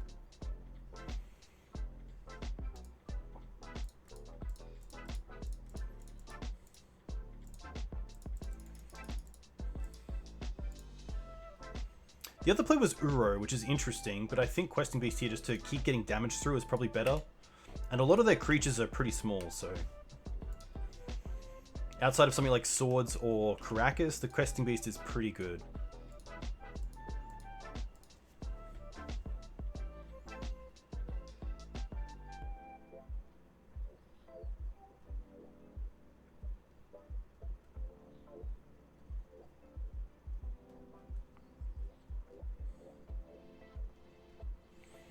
Yeah, I guess there's no downside to not attacking with the Knight, especially if they're attacking here with the Wisp.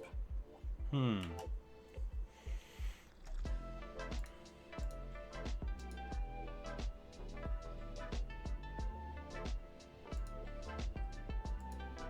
guess like Palace Jail would be a little bit annoying. Having both blockers would be good. Soul Herder. Okay. Is this end step? So now they get to take out the Questing Beast. That's fine.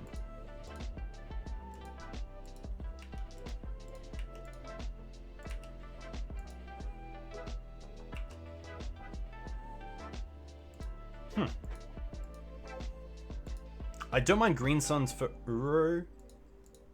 I think we definitely attack first. Kind of seems unblockable in a way.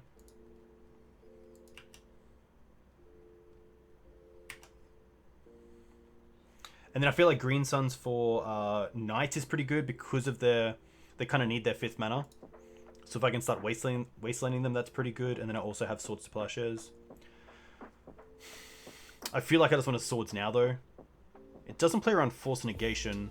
I guess I could do it in Upkeep, but they have the Astrolabe for blue anyway. Uro seems better than Knight. Yeah, Uro is interesting because it also draws me a card. I'm just a little bit off from casting it. But I don't get a chance too much to draw, so...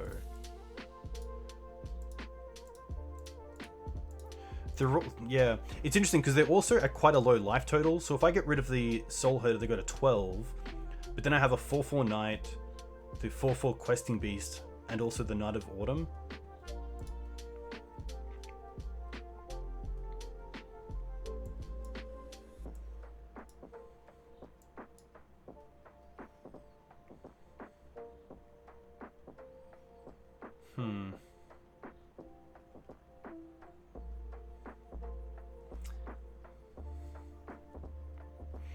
Yeah. The nice thing about Knight as well is that at worst case I can go and get the Horizon Canopy to draw a card.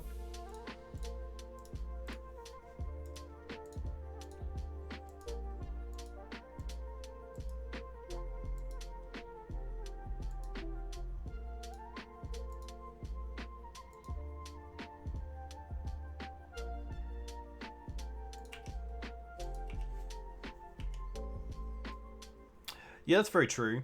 Strix is a bit of an issue.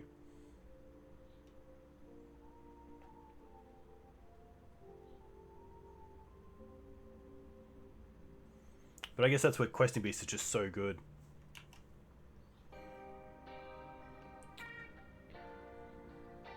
Is this Fatal Push? Yeah, okay.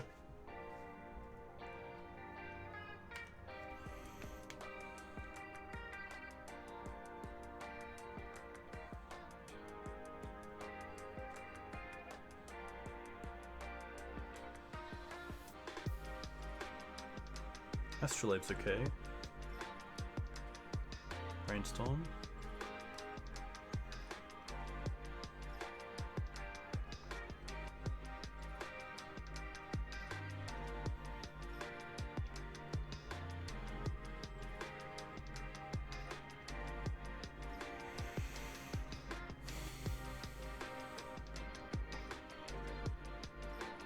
Third land, being a fetch land as well, which is really relevant.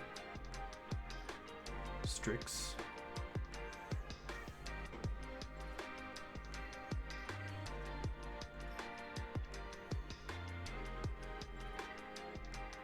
Alright.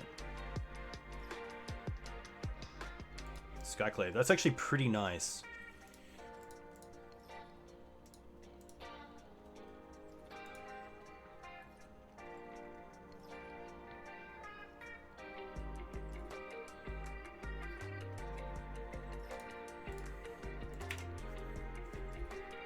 I think here just attacking for 6 is better than wastelanding my opponent.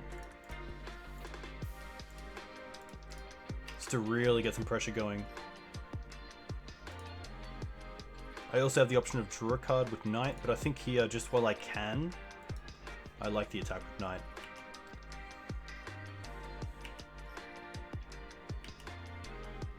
Because Esper Vial is just such a value deck that if I allow my opponent to get to like a stage where they can start casting 2 spells a turn, I'm going to be in a world of hurt. I'm not sure what extra cards the 80 deck plays. I know it plays like the full set of Recruiters. It plays a kind of larger amount of targets and silver bullets.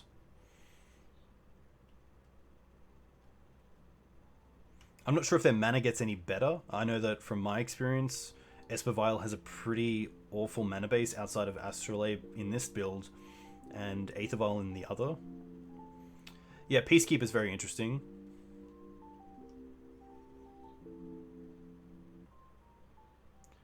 I'm not sure if Hogak has an answer to Peacekeeper in game 1. I don't think they play anything like main deck Trophy. I guess they have Altar to just mill you out. But in terms of actual interaction, I don't think they play like main deck ways to deal with it, like Astrolabe or Assassin's Trophy or Decay.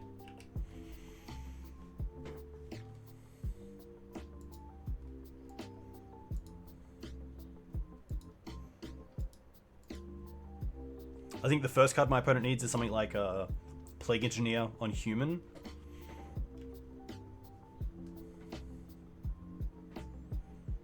Not to give them ideas.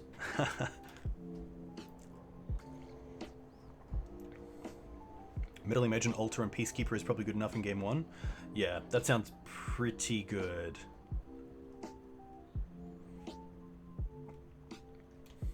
Yeah, that sounds like a pretty funny... Like, turn 1 Vial, turn 2 Meddling Mage on Altar, and then turn 3 Peacekeeper. Yikes. Just a land. Interesting. Huh. They're attacking me.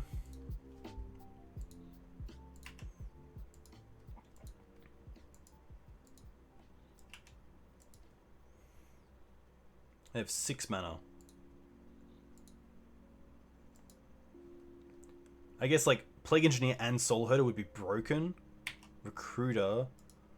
Okay. Soul Herder? Yeah, okay.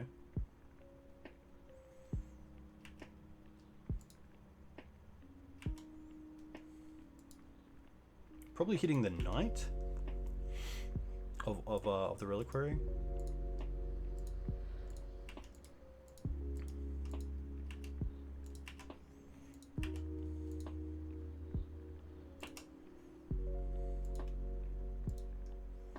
It's actually pretty nice. I kind of want to attack here, and I think attacking with the Knight is just correct because it's an X1 that can't be hit by Plague Engineer.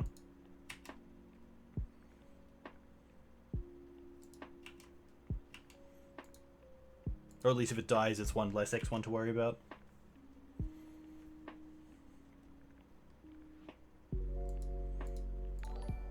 This is fine. Hey Jason, you're not here because you're subscribing on YouTube, but thank you. I appreciate the support. This seems like a pretty good position still. The Soul Herder with Recruit is going to get a little bit spicy. But Sylvan Library is pretty nice. We are at a pretty low life total though. Those Flickwisp beats definitely hurt. Another Recruiter for another Flickwisp perhaps?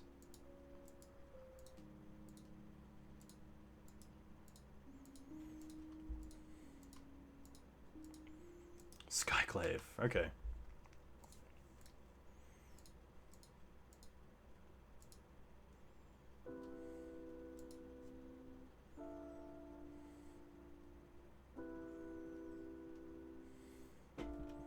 Now I really need an answer to this Soul Herder.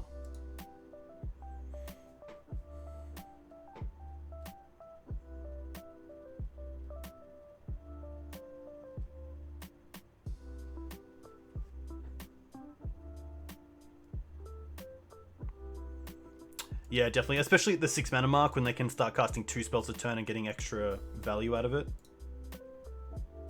Ooh, that's actually pretty good.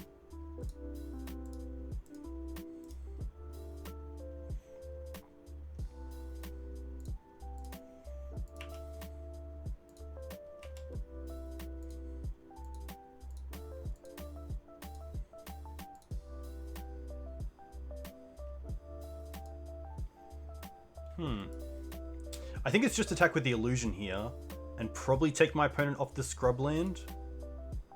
But I could also see the case of drawing into an extra card off Horizon Canopy,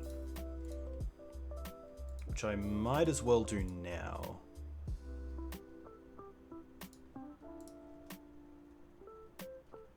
So if I draw into like another exalted creature, I might as well just play it. Or a Caracas.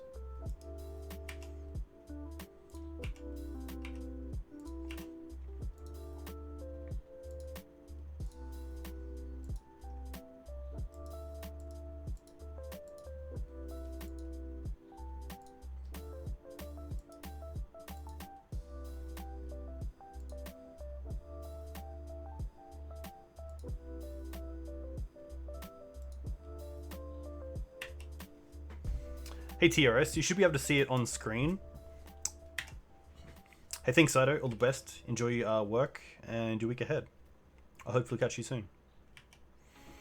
Yeah, TRS, you should be able to see it with the cardboard live functionality on screen.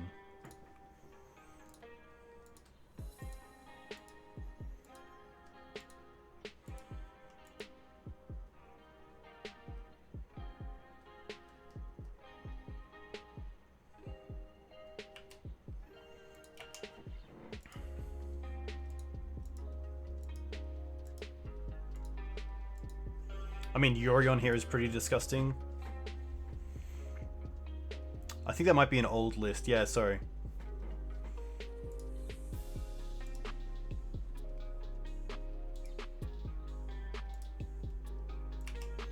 Vial's okay.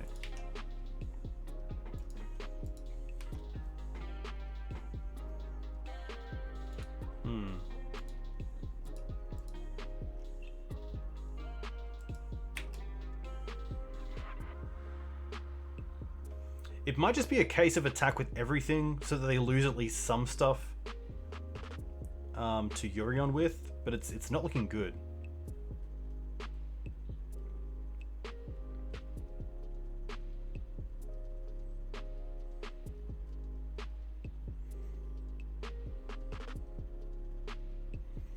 Yeah, I don't see how we get out of this, unfortunately. I think it's a case of just trying to save some time for games 2 and 3. Yeah. That's the exact thing. If I don't attack, I'm losing. If I do attack, I'm definitely losing. So, I do like the parts. I'm not sure on the Felidar retreats. They're definitely interesting. I don't think Mage is worth it. I do think Thalia is out. Collector Oof's actually not the worst. Scavenging Ooze is probably the card that I'm not that keen on. Also Ramanap. Ramanap can be okay in the late game with Horizon Canopy, but this deck seems to be playing a lot more basics than usual. I really like Sylvan Library.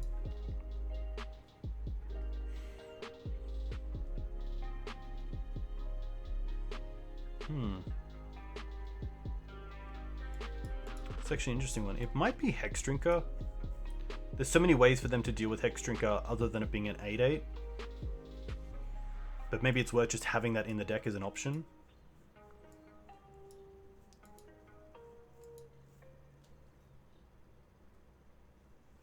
I guess it's always tough to know what to name with Meddling Mage, especially seeing both Swords to Plowshares and Fatal Push. Can be a little bit better if you know what they're getting off Recruiter of the Guard, if you have Aether Vial done. I think it might just be Skoos. Yeah, Recruiter is a pretty good name.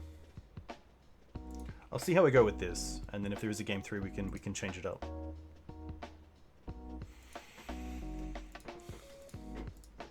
Keep this.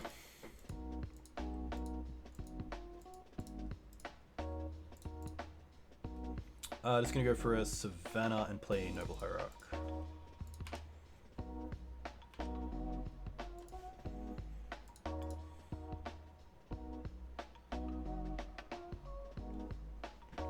Wino once.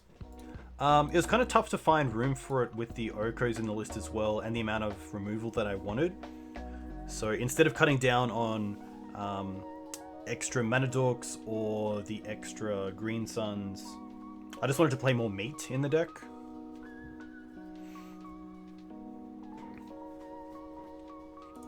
I think it's not a case of Felidar Retreat being good in the matchup. I think it's just better than some of the other cards in the matchup. I wouldn't say that Felidar Retreat is in the deck for something like... Oh, what did they do with the Ponder? Oh, they chose to shuffle? Oh, they chose not to shuffle. Okay, that's okay. If they shuffled, I definitely would have gone for Wasteland there, and then play 2 mana dorks.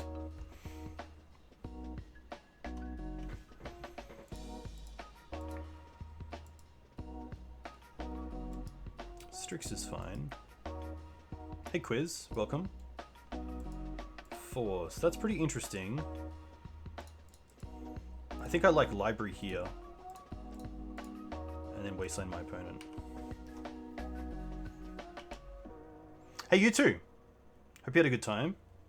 Koreel's always a pretty nice meal, to say the least.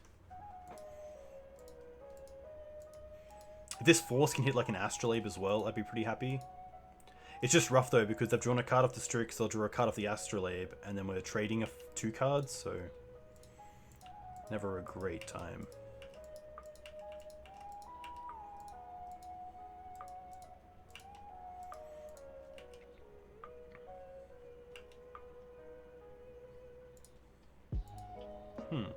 I'm gonna put this back, but I'll pay for the Hex Drinker.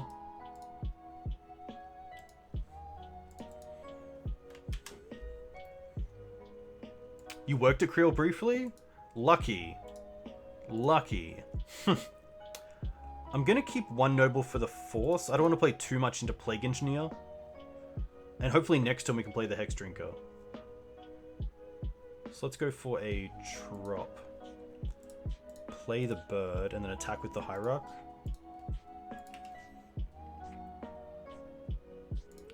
Nice. I don't want to slam the Hex Drinker into a Engineer either. But it's just such a tough deck to keep up with value against.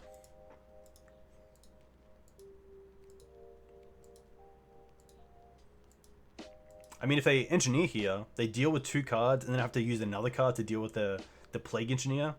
So it's an easy 3 for 1. Oh, but they've gone for Skyclave. That's okay. That's pretty good. Yeah.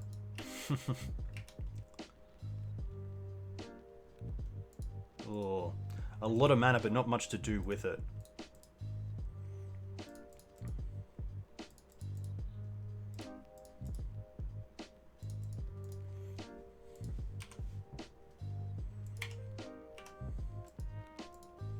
It's really Hex Drinker or bust, and they have so many ways to like abuse the Skyclave and grab it, or do something else. Yeah, Library's really nice with the extra. Yep. Bounce Hex? Okay.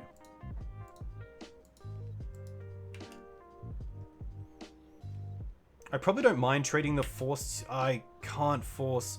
I should have forced the Strix in response to the Teferi, so I actually had a way to deal with it.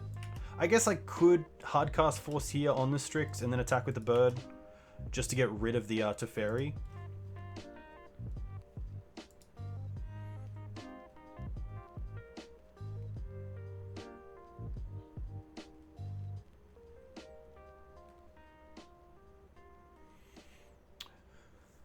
They played the Teferi because I assume they don't have an answer to the Hex Drinker, so I don't...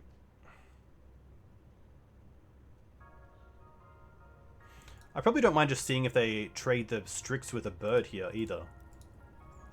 Or maybe a Hierarch. Probably a Hierarch because Human is a little bit worse for the Engineer. It could definitely be pushed, but at least I can see what they have first. I mean, if they want to push the Hierarch and not have an answer for the Hex Trigger, that's more than fine.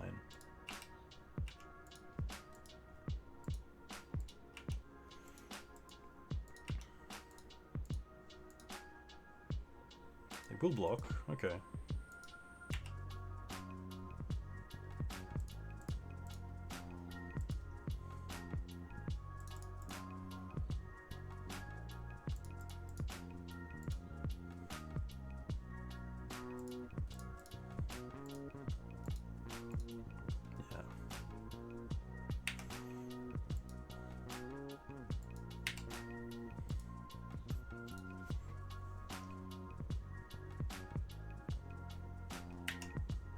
Yeah, now in hindsight, the hardcast force was just so much better.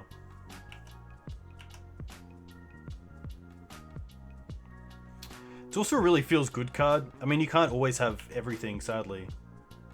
But there's so many times where Hexdrinker just wins the game. So I'm more than happy to take the downside with the huge benefits.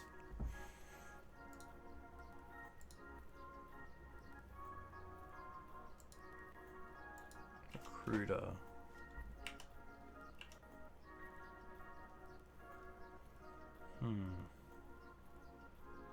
Charming Prince. Yeah, that's pretty good.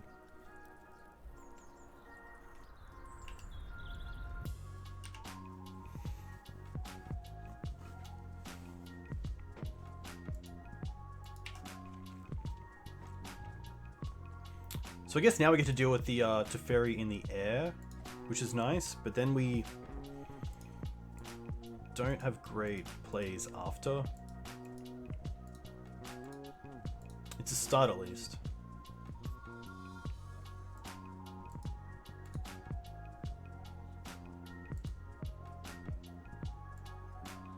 Play the second Hierarch attack for 2 in the air at the Teferi.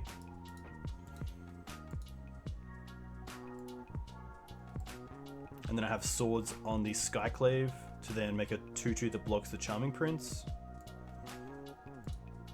Or Charming Questing Beast, okay. How do I want to do this? Like this. They've Plague Engineer in hand, so surely they don't have Force and blue card. Nice. So now we get to... I don't want to play another Noble because of the Plague.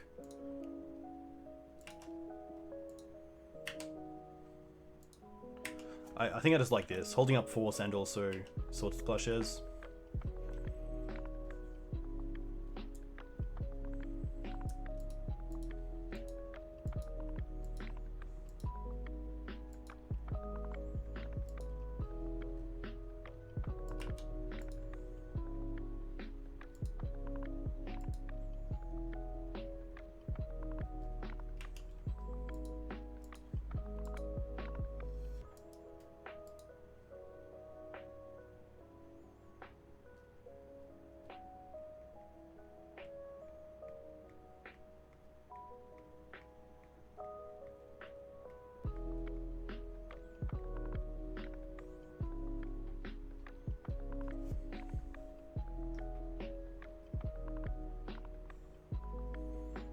They'd probably go for Bird here just to 2-for on me at least.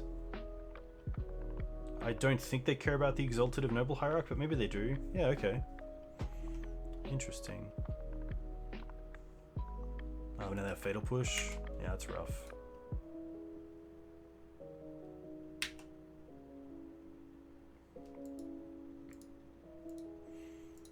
Well, now I think it's kind of free to go for Swords on Skyclave, get a 2/2, and then block the Recruiter. It's a small win.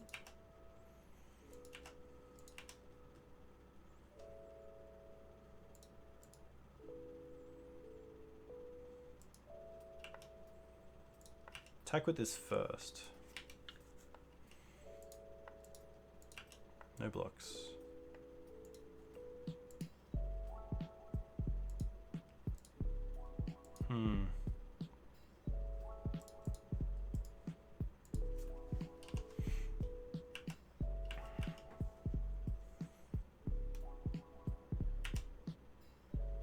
Strix is okay.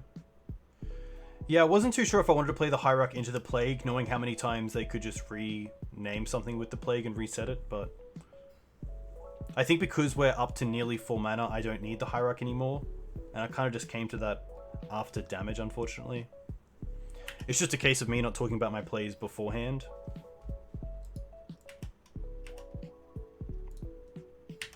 This is pretty interesting, because now we get a chance to hopefully untap with the Force. Yorion in hand, okay.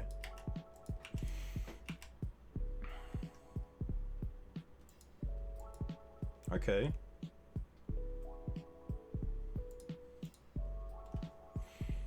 I wonder if I just attack with the Noble Hierarch then. And then Skyclave the Plague.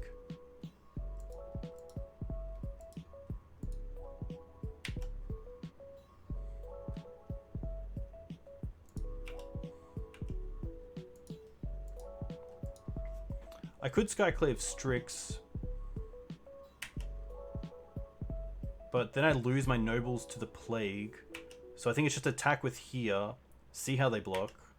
It seems like a free 2 damage. And now I get to Skyclave the Plague.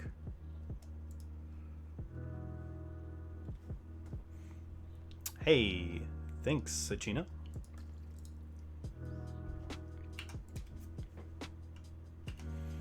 And then we still have the Force for the Strix if it comes to that.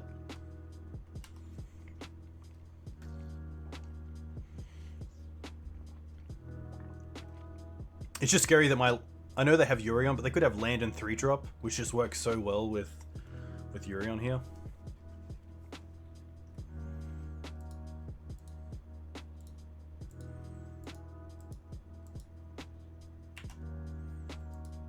We're also at 2. I did not realize how low on life we were either. And they have Caracas with Yorion. Brutal.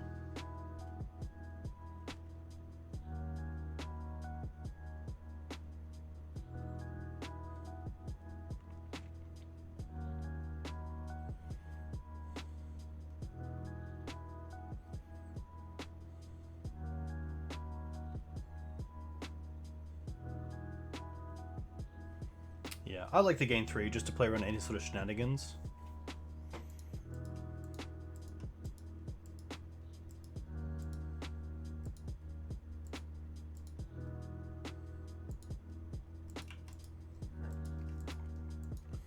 Oh, you're gonna scry 2. Interesting.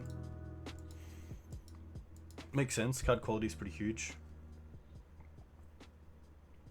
Yeah, it's pretty much a Caracas or bust. I guess we have Path to Exile, which isn't too bad. We have 5 mana, so we can Path and Force.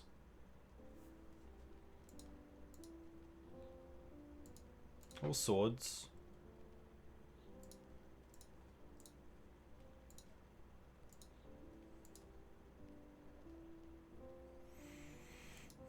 They can Caracas, but at least it returns them to the hand.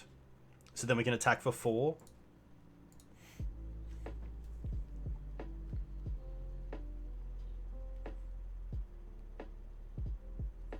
I need to be able to attack with a 4/4, so this is probably fine. I think just here. I was gonna Force now, so they can't use this as a blue card if they have Force in the deck, but I don't really care about that.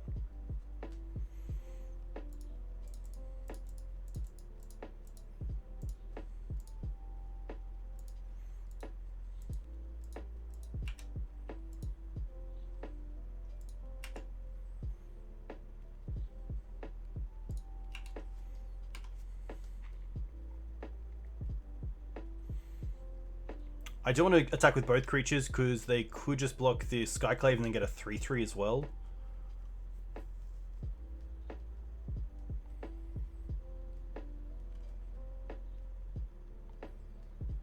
They go to 1, which is really interesting. I guess the Charming Prince can gain 3 off the Yorion. And Skyclave. Yeah. And then they have 5 mana as well. Nothing to do there. That's definitely a matchup where I really feel the loss of black in Abrupt Decay and Plague Engineer. Or just some cards like, I guess Kai is not the worst as another answer for Aether Vial. But yeah, just the value is so hard to keep up with. For a deck that has so many 1-for-1s, the 2-for-1s just really add up. Or the 4-for-1s with things like Plague Engineer. Up against True Hero. It sounds pretty good. I'll keep this. Pretty heavy on Nobles, but it does something for the fed decks and unfed decks, so I'm pretty happy with this.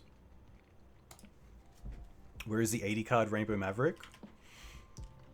There were a few different players who played with Street Wraith. Interesting.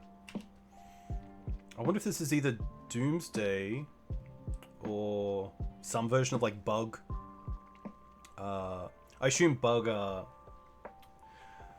Shadow would actually not play Trop, or at least try to go for a fetch into Shock. Hey, Loverboy, hope you're well. What happened here? What did they do with the Ponder? Chose not to shuffle. Okay.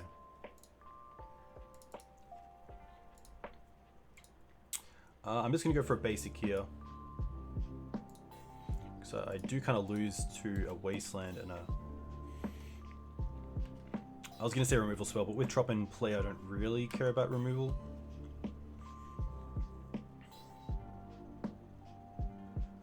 Savannah's probably the better play there, because then I can just cast a Thalia turn 2 if I lose the Noble Hierarch. That's Foggy where you are? I'm a big fan of Fog. Fog's really nice to wake up to. Well, there's the Wasteland. Okay, so I'm kind of happy about that. And there's the Savannah, so... I think here it's a case of just Wasteland Trop and then play Thalia to play around Daze.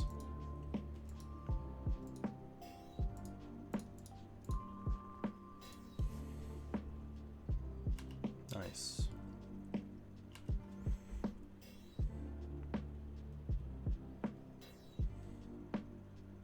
It is going to be Bug. Okay.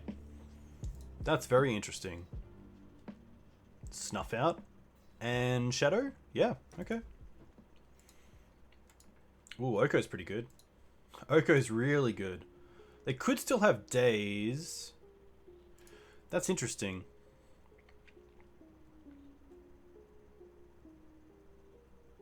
Yeah, I don't mind Dorks either.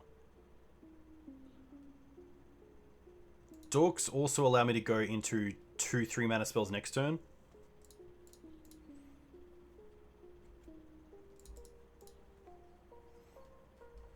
I mean, if they want to daze this, that's more than fine.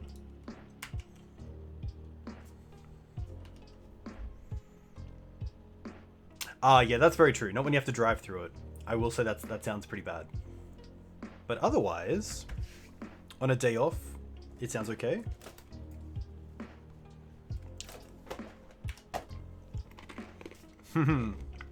Hey, you, hey. Alright. I think I want to go with Knight first as, like, force bait.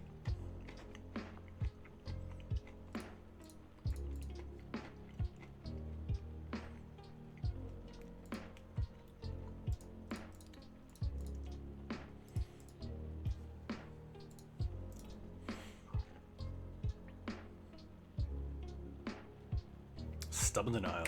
Okay. That's fair.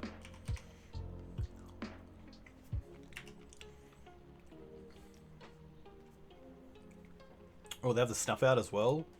That's pretty rough. I guess I do have a creature back to block with, which is nice, but... I assume they play Scourge, but I'm not too sure. I haven't seen a Death Shadow list in a little while, especially a Bug one. I think I block this just in case I can't next turn. Maybe something like a Plague Engineer and then removal on the bird or something.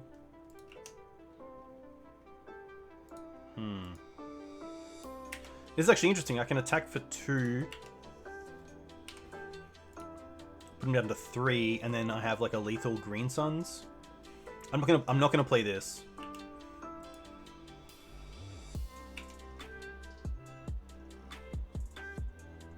Yeah, maybe blocking isn't correct. Especially since the Exalt can definitely add up.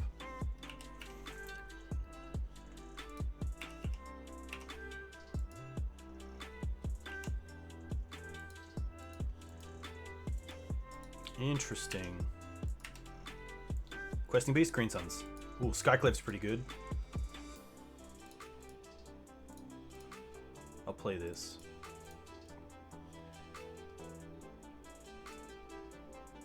Ooh.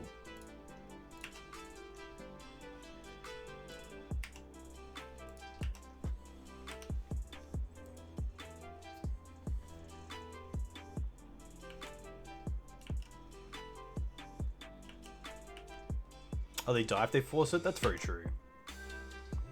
It seems like a tough spot because the bird in the air is lethal, and I don't think they have anything that flies other than Delver, which needs a turn to flip. So, pretty lucky there. Meddling Mage on Death Shadow seems okay. Path seems great. Collector Oof can come out in this matchup.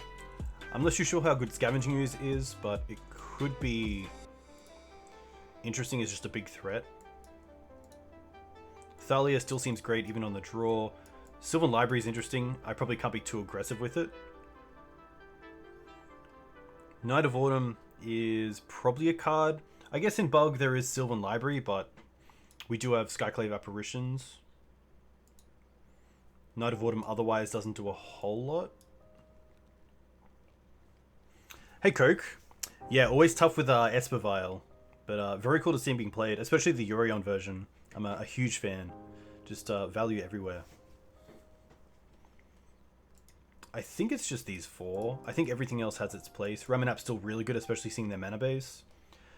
Hexdrinker seems great as a low cast piece of removal. I think this is it. I'm not too sure of the Bug's creature base. I'm assuming Delver. This ends... yeah, this ends okay. It's pretty loose against something like Fatal Push and Wasteland, but I'll keep it. Felidar seems pretty good maybe on the play, especially for extra blockers. I think this is a keep. It doesn't have removal, which is the biggest part, and it's also a little bit soft to just one piece of interaction like Fatal Push or...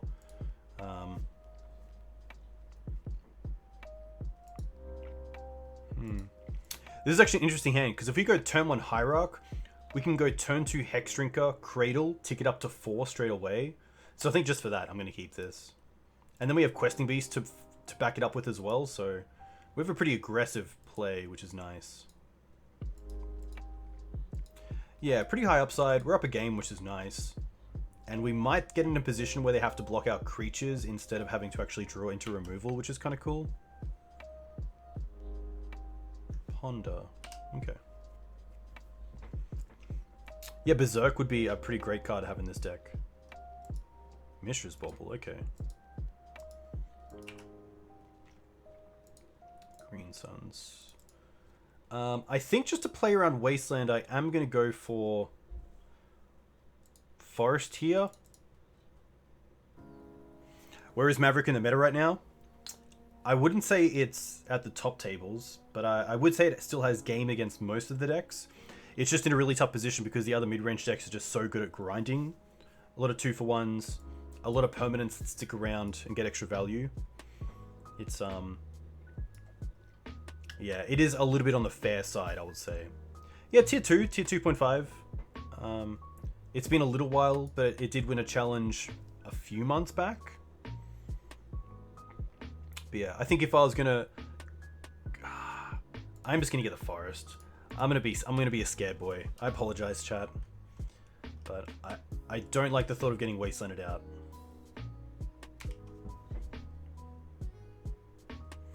Ah, True Hero is streaming. Very cool.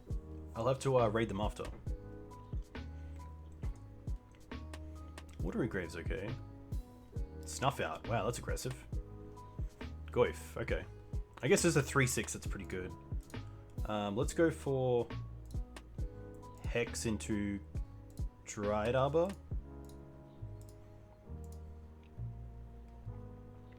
The main commander card that I've seen so far is Hull Breacher, and the other one that people are talking about is Opposition Agent.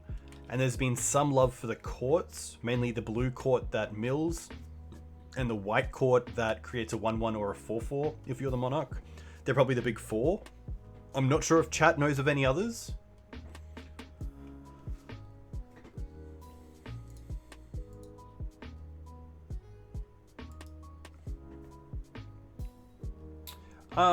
Yeah, I would say this is just a tough draw for Meddling Mage, to be frank. I think otherwise it's pretty good. We have 6 mana dorks, we have a few lands that can cast it, which is nice. This is actually an interesting one.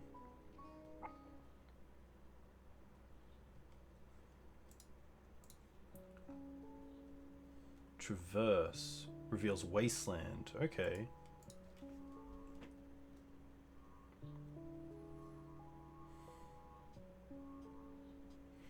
I don't mind just trying to force the knight here.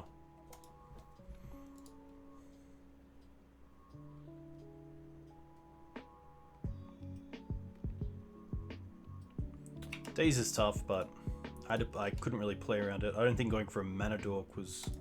I guess going for a mana dork is fine. I really want to get this questing beast online.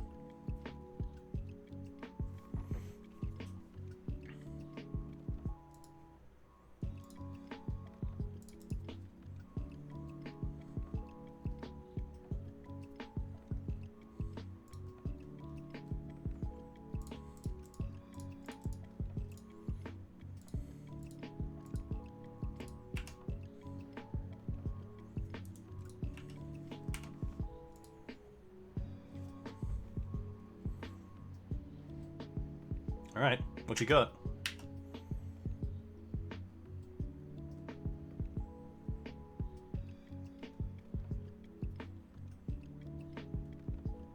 They have 2 cards.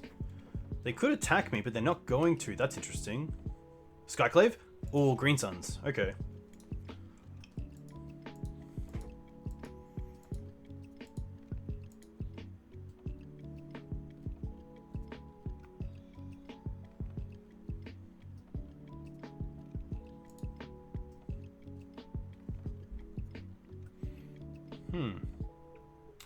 Yeah, I think Green Suns for Ooze is pretty good. I was trying to think of Green Suns for Ramanap, get back Cradle, and then I have 4 mana to Green Suns for Ooze and have a land, and have a mana.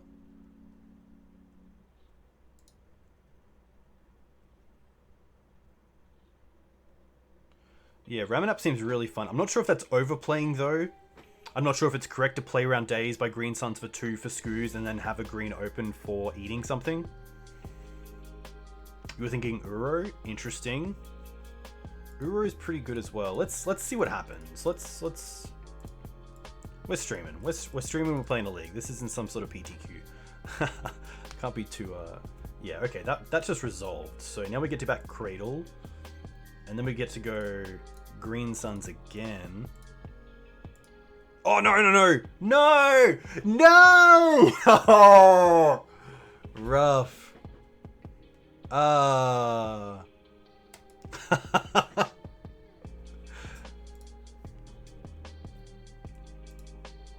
Lull. Yeah, big lull.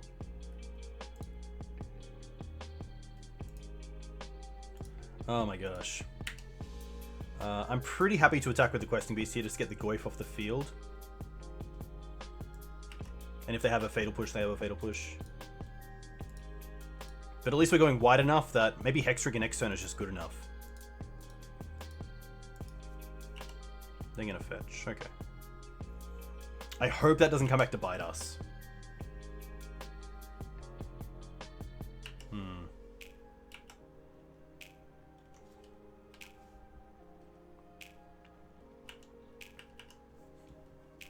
They have 2 cards.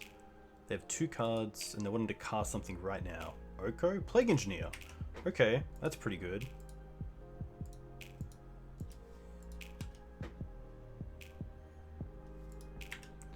This is fine. Oh, okay. Is there a line? Let's go...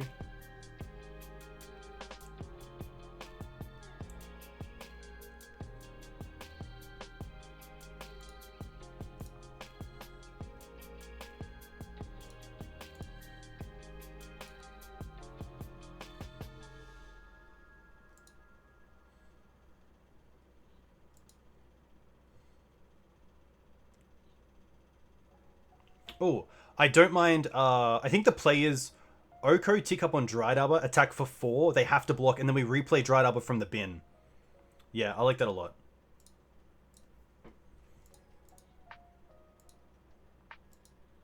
They only have 1 card, so I can just lose this mana here. Yeah, so attack for 4. They have to block, then I get to replay it as a blocker for the Goyf.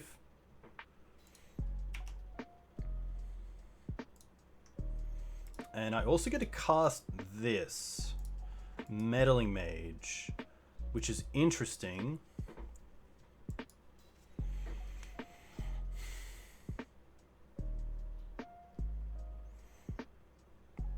Let's see what they've used. Ponder, Plague, 1 Fatal Push. So they haven't used Oko, but I don't really care about Oko. It's probably just Fatal Push. Ah, Berserk's pretty good. Yeah, okay. Yeah, I like that. I like staying alive.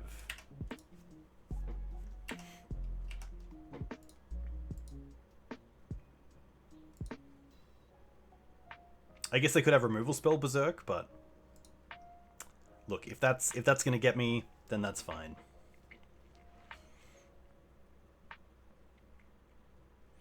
Yeah, that's a great name. Nice. Very cool. It's always nice to go 3-1 because then the last one's pretty, like, not too stressful.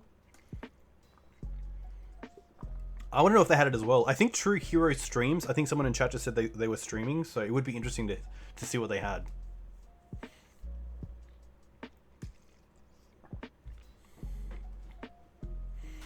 I guess they're dead to lethal. They're dead to the swing back if they don't have any sort of interaction. So maybe they just had like 2 counter spells.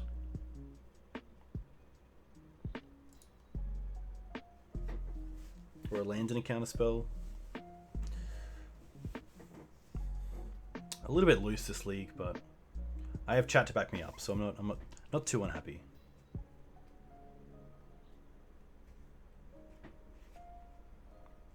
Oko Thoughtseize? Okay. Yeah, thankfully Oko was in one of those positions where Oko isn't enough. What? What?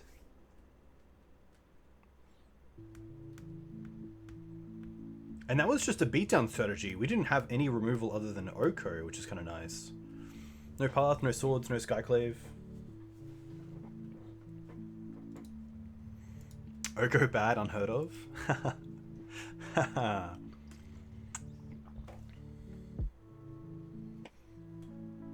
I'm just gonna see what this button is. I don't actually know what it is. That's what it is. Okay. That's... It was that? Of all sounds, it was that?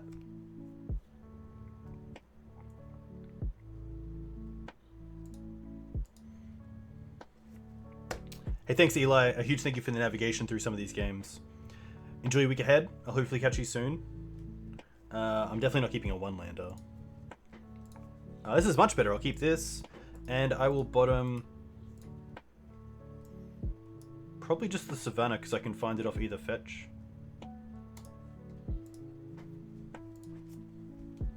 I think the general feeling is nah, but it's also just... it's weird. I obviously, being a fair Magic player, don't like it. But it's also like just... it just creates these sub-games that aren't fun. But I'm not sure if that's good enough. If that's a reason why you should get rid of something.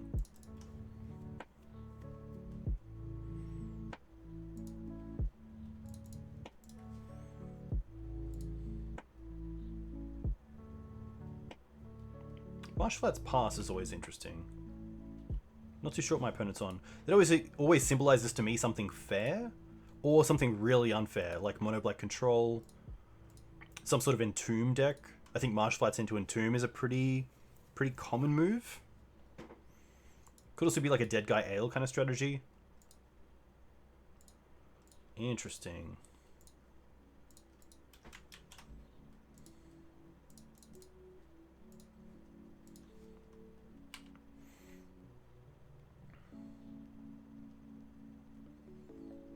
Yeah, it's pretty tough. I remember games where I had everything locked up, and then Oko hit, and I just had to spend like 5 turns attacking Oko, and it just never worked.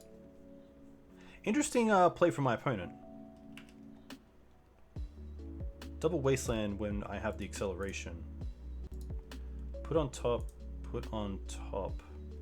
I don't really want to pay for these.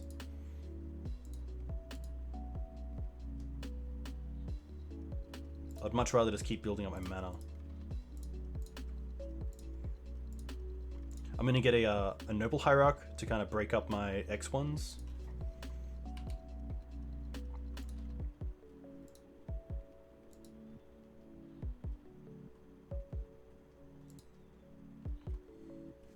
Nothing from my opponent yet.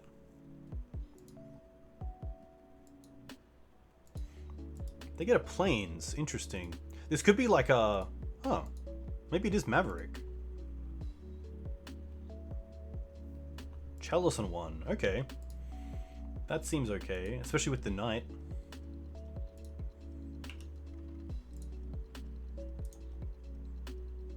Put on top. I'll pay for this. So now we go Wasteland into Knight, which also means they can't swords it, which is kind of nice.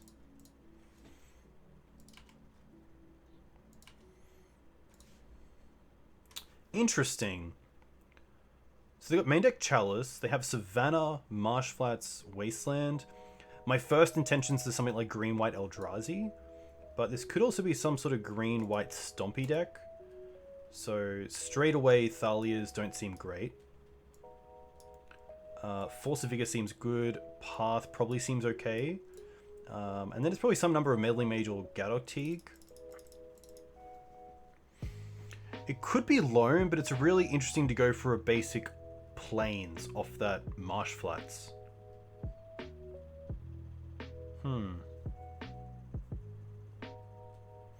It might just be a retreat, because it seems like a matchup that's going to go quite long. And I probably don't mind a Collector Ouphe, because this could be a deck playing Chrome Mox.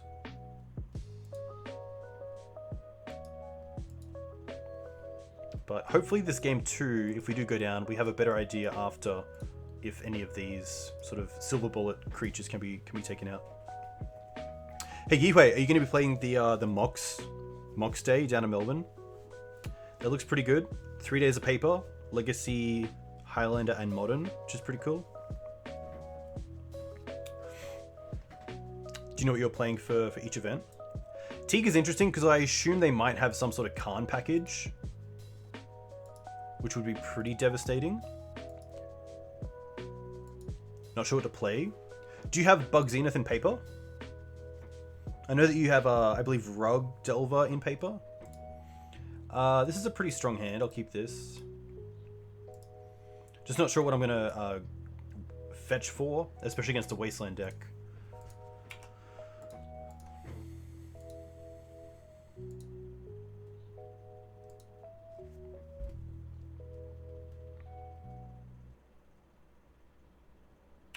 Mox Diamond, okay.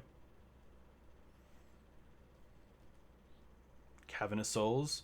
Definitely feels like a Stompy deck. Ballista, okay.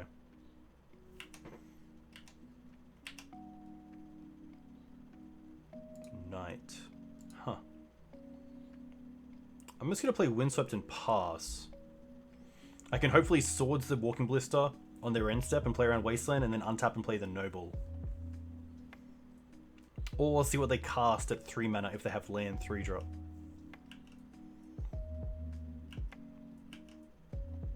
It's a shame how expensive Bug Zenith is online. It is crazy.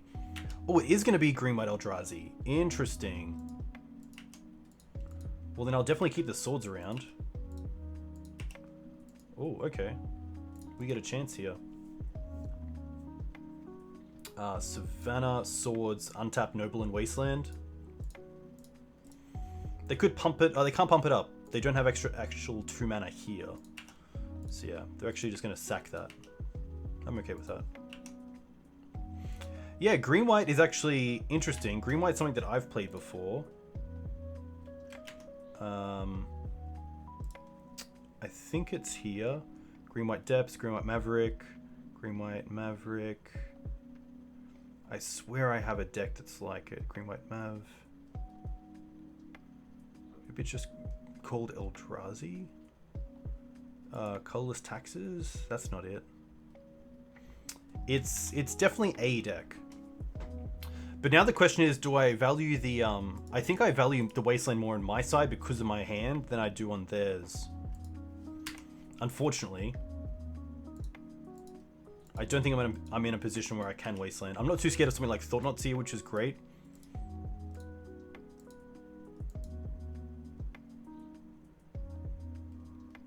Thalia is fine. If I can just get a creature down, I'm happy. So... Oh, Wasteland's pretty good. Yeah, that's pretty good. Oh, nice.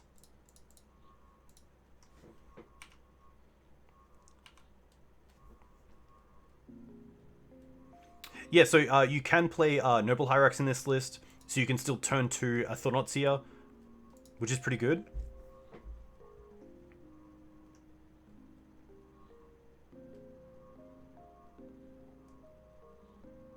Oh wow, double swords. Rough.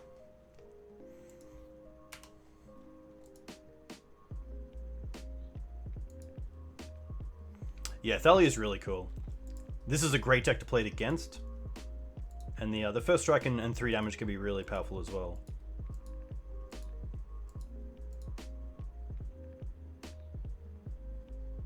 Plague. That's okay. Probably just naming human. Misty comes in tapped.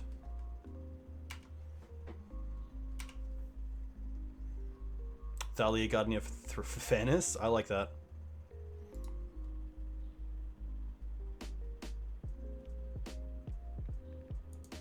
I don't think we even have an answer for this. 5-10, then we go to 5. We have to get a basic off this. Oh, that's interesting. But doesn't do enough.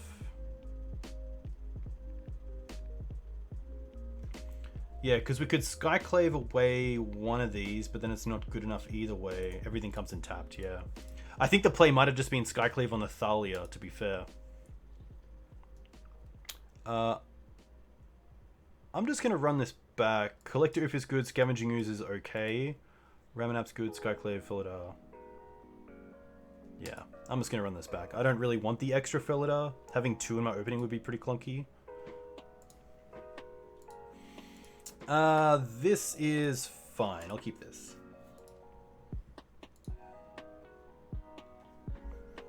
Philidar's been okay, but there's been so many times where I play it and then I just don't have the lands to follow it up, which is pretty tough. But otherwise, it's been a we got 1 or 2 2/2s off it, but they didn't really matter because my opponent had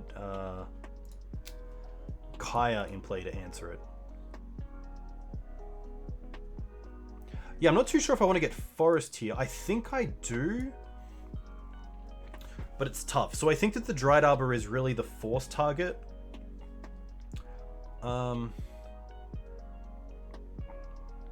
It's just interesting because if I don't draw a land next turn and I lose the bird this turn, then yeah, it's pretty tough. I don't think I'm in a great position if I'm going for the basic either. So I think I just have to go for the Sav and hope it sticks around.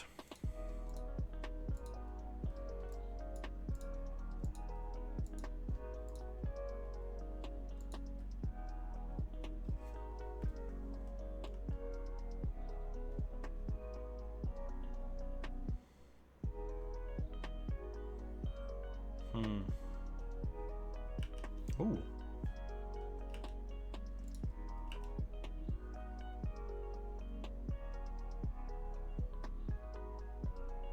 Are they going to sort an upkeep? No. Okay.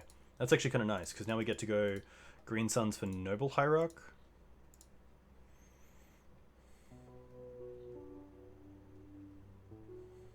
And just play the Dried Arbor. Just to make the land drop. I think that's more important than anything else.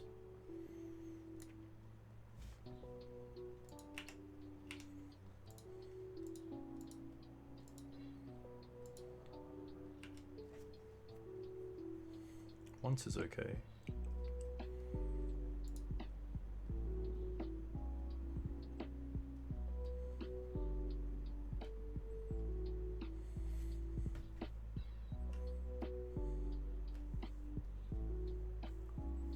Yeah, Felidar in Modern seems pretty good. Not as quick.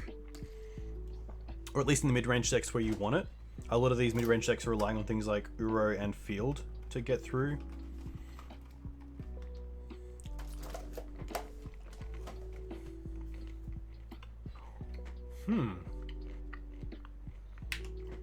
That's fine.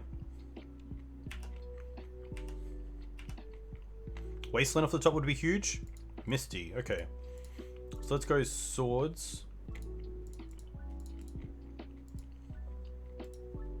Night, land, pass.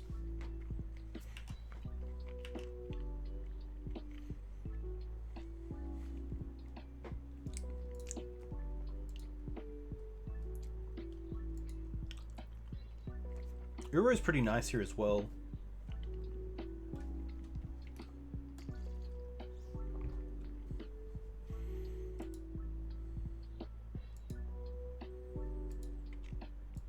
It's a 4th mana.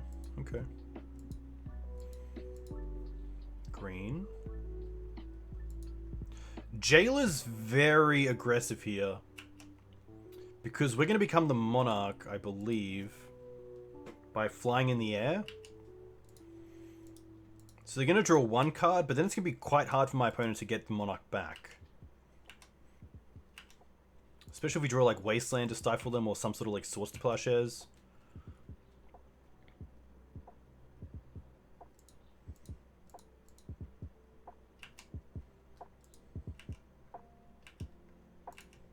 Attack in the air. Can't block. We get this back.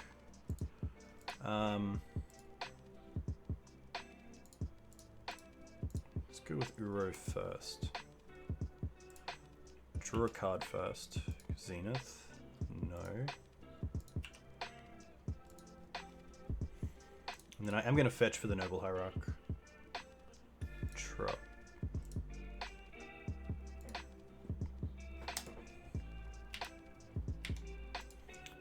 Oh, Caracas for the Uro. That's what I was looking for, but didn't find it.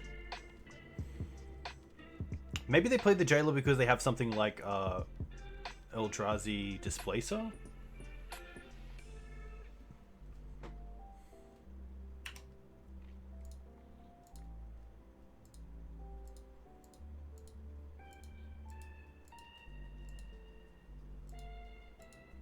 Now we also have Questing Beast off the Green Suns, which is kind of nice.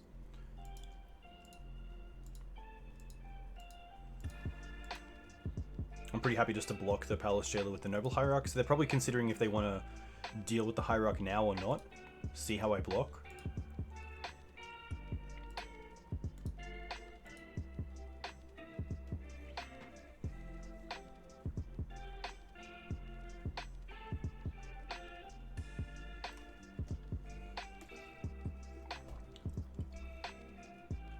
Green and 3, Thought Not. Okay. That's pretty good because it takes out the Green Suns, but it doesn't deal with the Uro, which is nice.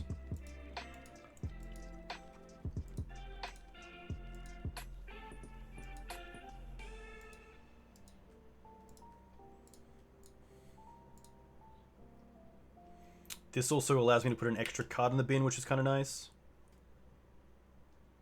Ooh, Misty's actually perfect.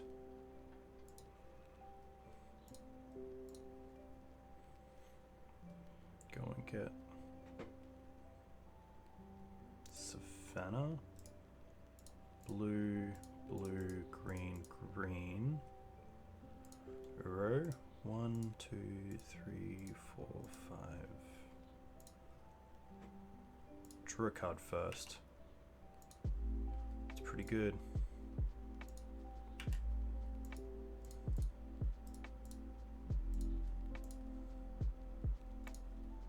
Skyclave Thought Not, draw another card. Nice, there's the swords. It's pretty perfect. And a Green Suns, wow.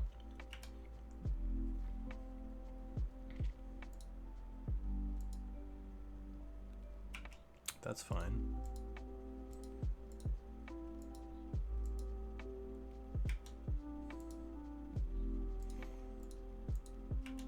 Pretty happy to block. They do get a 4/4, but they lose the Jailer, which is pretty huge. It means that Eldrazi displaces a lot worse. And we also have a Swords for the creature anyway. Yeah, Uro there was really nice.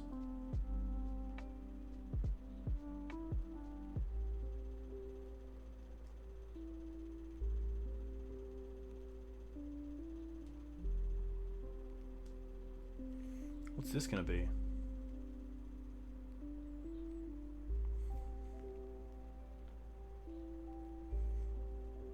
Thalia is okay. They're probably waste on the Krakus now. Yeah. 2, 4, 6 mana. So we can still Green Suns for Questing Beast here, which is nice.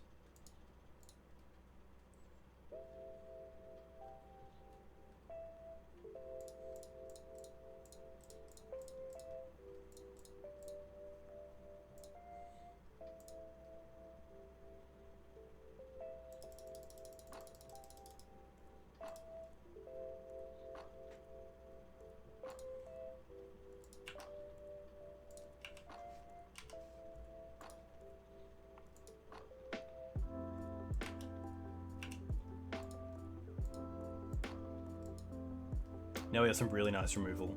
So I'm actually in a position where I don't really care about losing the Monarch, because we're going to get it back with the birds. We also have double removal and a backup pressure or pressure piece in our Night of Autumn.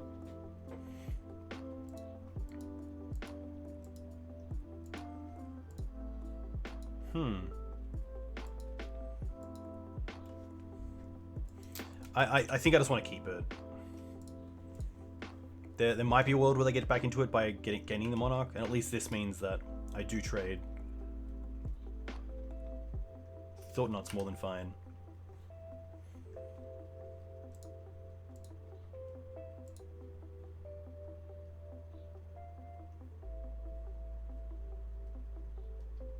The Night of Autumn is a 4/3, is great against the Thalia. The Path is great against the Thought Knots here.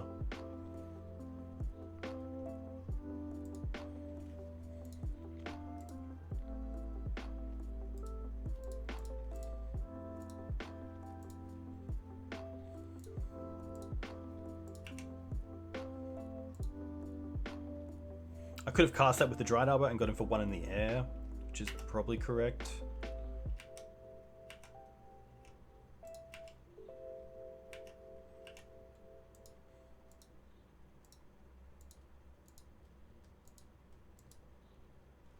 Nice. Okay. Opponent concedes, and we go 4-1, which isn't too bad. Where is the list? That is not it. Overall, it felt pretty good. I think the Felidar retreats are definitely an area of improvement. Maybe Planeswalkers. I don't mind Gideon Ally of Zendikar because it does give value straight away. Garruk is the other one, which can deal with things like Dreadhorde Arcanist if I really need to. Which is Garruk Relentless, which is the flip one. Which, once it's flipped as well, can be pretty cool. It also makes, I believe, 1/1 Death Touch, which is pretty cool. Yeah, it's really a case of finding something that I like against control that gives me accumulating value. Teeg and Mages were pretty good tonight. The Mages came in pretty good hand against Show and Tell. The Graveyard Head felt okay. There weren't too many matchups tonight where we wanted Leyline instead. The Force of Vigor is always nice just to have in the deck. I'm a huge fan of it, especially against a lot of the depths decks playing Pith Needle. That's always a big one to bring in against. And then just the main deck felt pretty good. I didn't see too much of Sylvan Library, which is obviously one of my favorite cards in the deck. Oko and Skyclave felt really nice for removal. There were a few times where we did have a few too many 3-drops for my liking in our opening turns. But I do really like the 6 mana dorks. I'm not playing Gilded Goose because I really value the ability to tap for mana, untap your turn, tap for mana, untap your turn. There's been a few times where I really wanted to be able to not have to tap, make a food, untap, make a mana, untap, make a food, untap, make a mana. So I didn't play Gilded Goose in this version, even though we're playing Oko. There's obviously some benefits there. I really just like the second bird. Court of Grace is an interesting one. So Court of Grace is 4 mana as well. At the beginning of your upkeep, create a 1/1 white spirit creature token with flying. If you're the monarch, it's a 4/4. Hey Gav, hope you're well.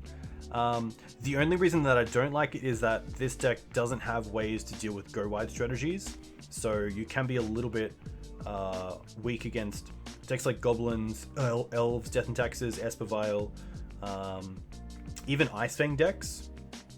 So that's pretty tough. And just a reason why I don't like Palace Jailer in this list either. Hey, thanks, Gav. Enjoy work. Hope you're having a nice week. But maybe in the black version, I could see it being a 4-drop. That would be pretty good.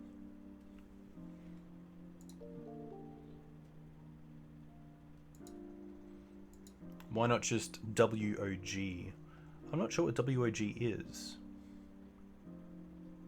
Hey, Hatelix, thanks for the follow. Let me know where you're from. Oh, Wrath of God? I could see something like... I guess because it hits our own board, if I wanted a Wrath, I'd probably play either Settle the Wreckage or Wings of Abandon, I think it's called. But yeah, I think that I'm pretty happy. I think it's these two that could really do something. And I'm not sure what. I'm not sure if it's like another Uro, just to make sure we can see it a lot more. Because Uro is pretty good against the Delver deck, so we aren't too strong against. I could see the 4 mana Spider. That's pretty good. I think it's... That's gonna be wrong.